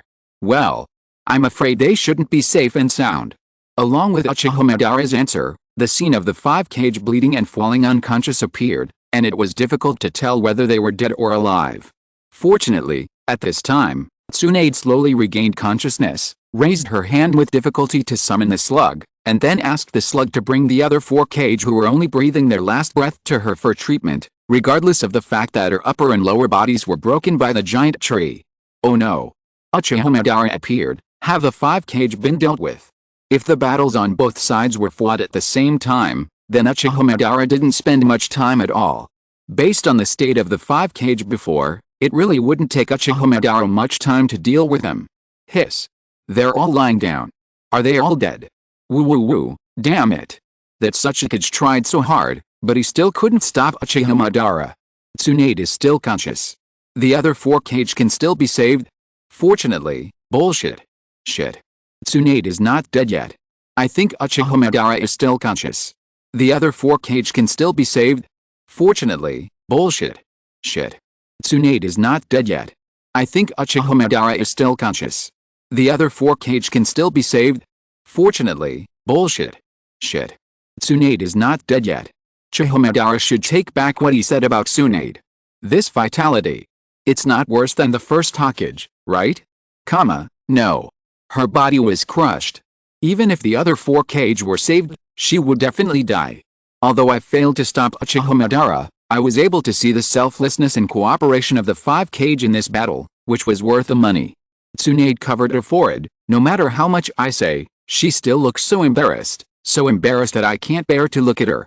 Maid Arumi looked ashamed. Compared with Lady Tsunade, I am also a woman, so embarrassed. Gaara has some regrets. I'm too weak. If I can improve my strength, maybe I can further exert the power of my mother. Reika's face was bulging with veins. Damn it. If I had the same defense as my father, I would never fall to this point. I haven't trained enough. Inoki shook his head calmly. When Uchiha Madara showed his true strength, he had already expected this scene, so he was not surprised at all and accepted it naturally. Although this battle is sorry for the situation where the 5 shadows fought side by side for the first time, I am more sorry for Uzumaki Naruto. I just made such a promise to him, but we adults behaved so badly. The furious Naruto instantly tore off the black stick on the 8 tails and threw it out. Seeing this, Uchiha Madara took the Uchiha Fang thrown by Obito calmly and easily blocked Naruto's attack. At this time, the outer path demon statue in the Uchiha fire formation howled in pain. Uchiha Madara noticed this and asked in a dissatisfied tone, "Obito, did you rashly start the plan before absorbing the 8 tails and the 9 tails? You are impatient, Obito. Is this also the reason why you let me revive in this state?" Looking at the wound on Obito's right arm that was recovering quickly, Uchiha Madara said meaningfully, "Forget it, this is your business. You should be thinking about something. What have you done so far? What happened to Nagato? When the time is right, use the reincarnation technique to revive me. This is the original arrangement." Hearing this, Naruto's eyes suddenly changed, and he gritted his teeth and asked, "Did you originally plan to use Nagato?" Ignoring Naruto's question, Obito explained to Uchiha Madara, "That guy betrayed, and he used that technique to revive the people in the village." Chapter 625. Everyone is like this. Forget it. Anyway, it's not too late to start now. I will catch the 8 tails and the 9 tails, Without further investigation, Uchiha Madara fixed his eyes on Naruto and the eight tails on the opposite side and said coldly. Before, I thought Obito and Uchiha Madara were in a cooperative relationship, but now it seems that Uchiha Madara is still in a dominant position. But it's normal. An old monster has been planning for who knows how many years. From the clues we have so far, Uchiha Madara should have saved Obito before he died, and then something happened in the middle that led to the two of them joining forces. After that, Uchiha Madara put the Samsara Eye on Nagato, so that Obito could use Nagato to revive Uchiha Madara at the right time, and finally implement the infinite Tsukuyomi plan. However, some mistakes occurred in the middle because of Naruto and Kabuto. It has evolved into the current situation. Well, although Uchiha Madara has made a lot of arrangements, there is always a feeling of risking everything. For example, using Nagato to revive him, there is too much uncertainty. If he is not careful, his plan will collapse completely. I have this feeling too. If it weren't for Kabuto summoning Uchiha Madara by accident, I think Obito would not be very willing to revive him. Why should he rely on others for something he can accomplish himself? Am I just a prop for your resurrection, Uchiha Madara? Nagato touched his eyes and said coldly. After this period of investigation, he has already vaguely sensed the backhand left in this pair of eyes, but because he has not found the right method, he has not yet removed this backhand. Of course, the current focus is not here, because Nagato has already made up his mind. No matter whether this pair of reincarnation eyes belongs to Uchiha Madara or not, he will not give it up easily, and he will definitely find a way to crack the back door in the eyes later. What Nagato is more concerned about now is how many things in his life over the past few decades have been influenced by Uchiha Madara and Uchiha Obito.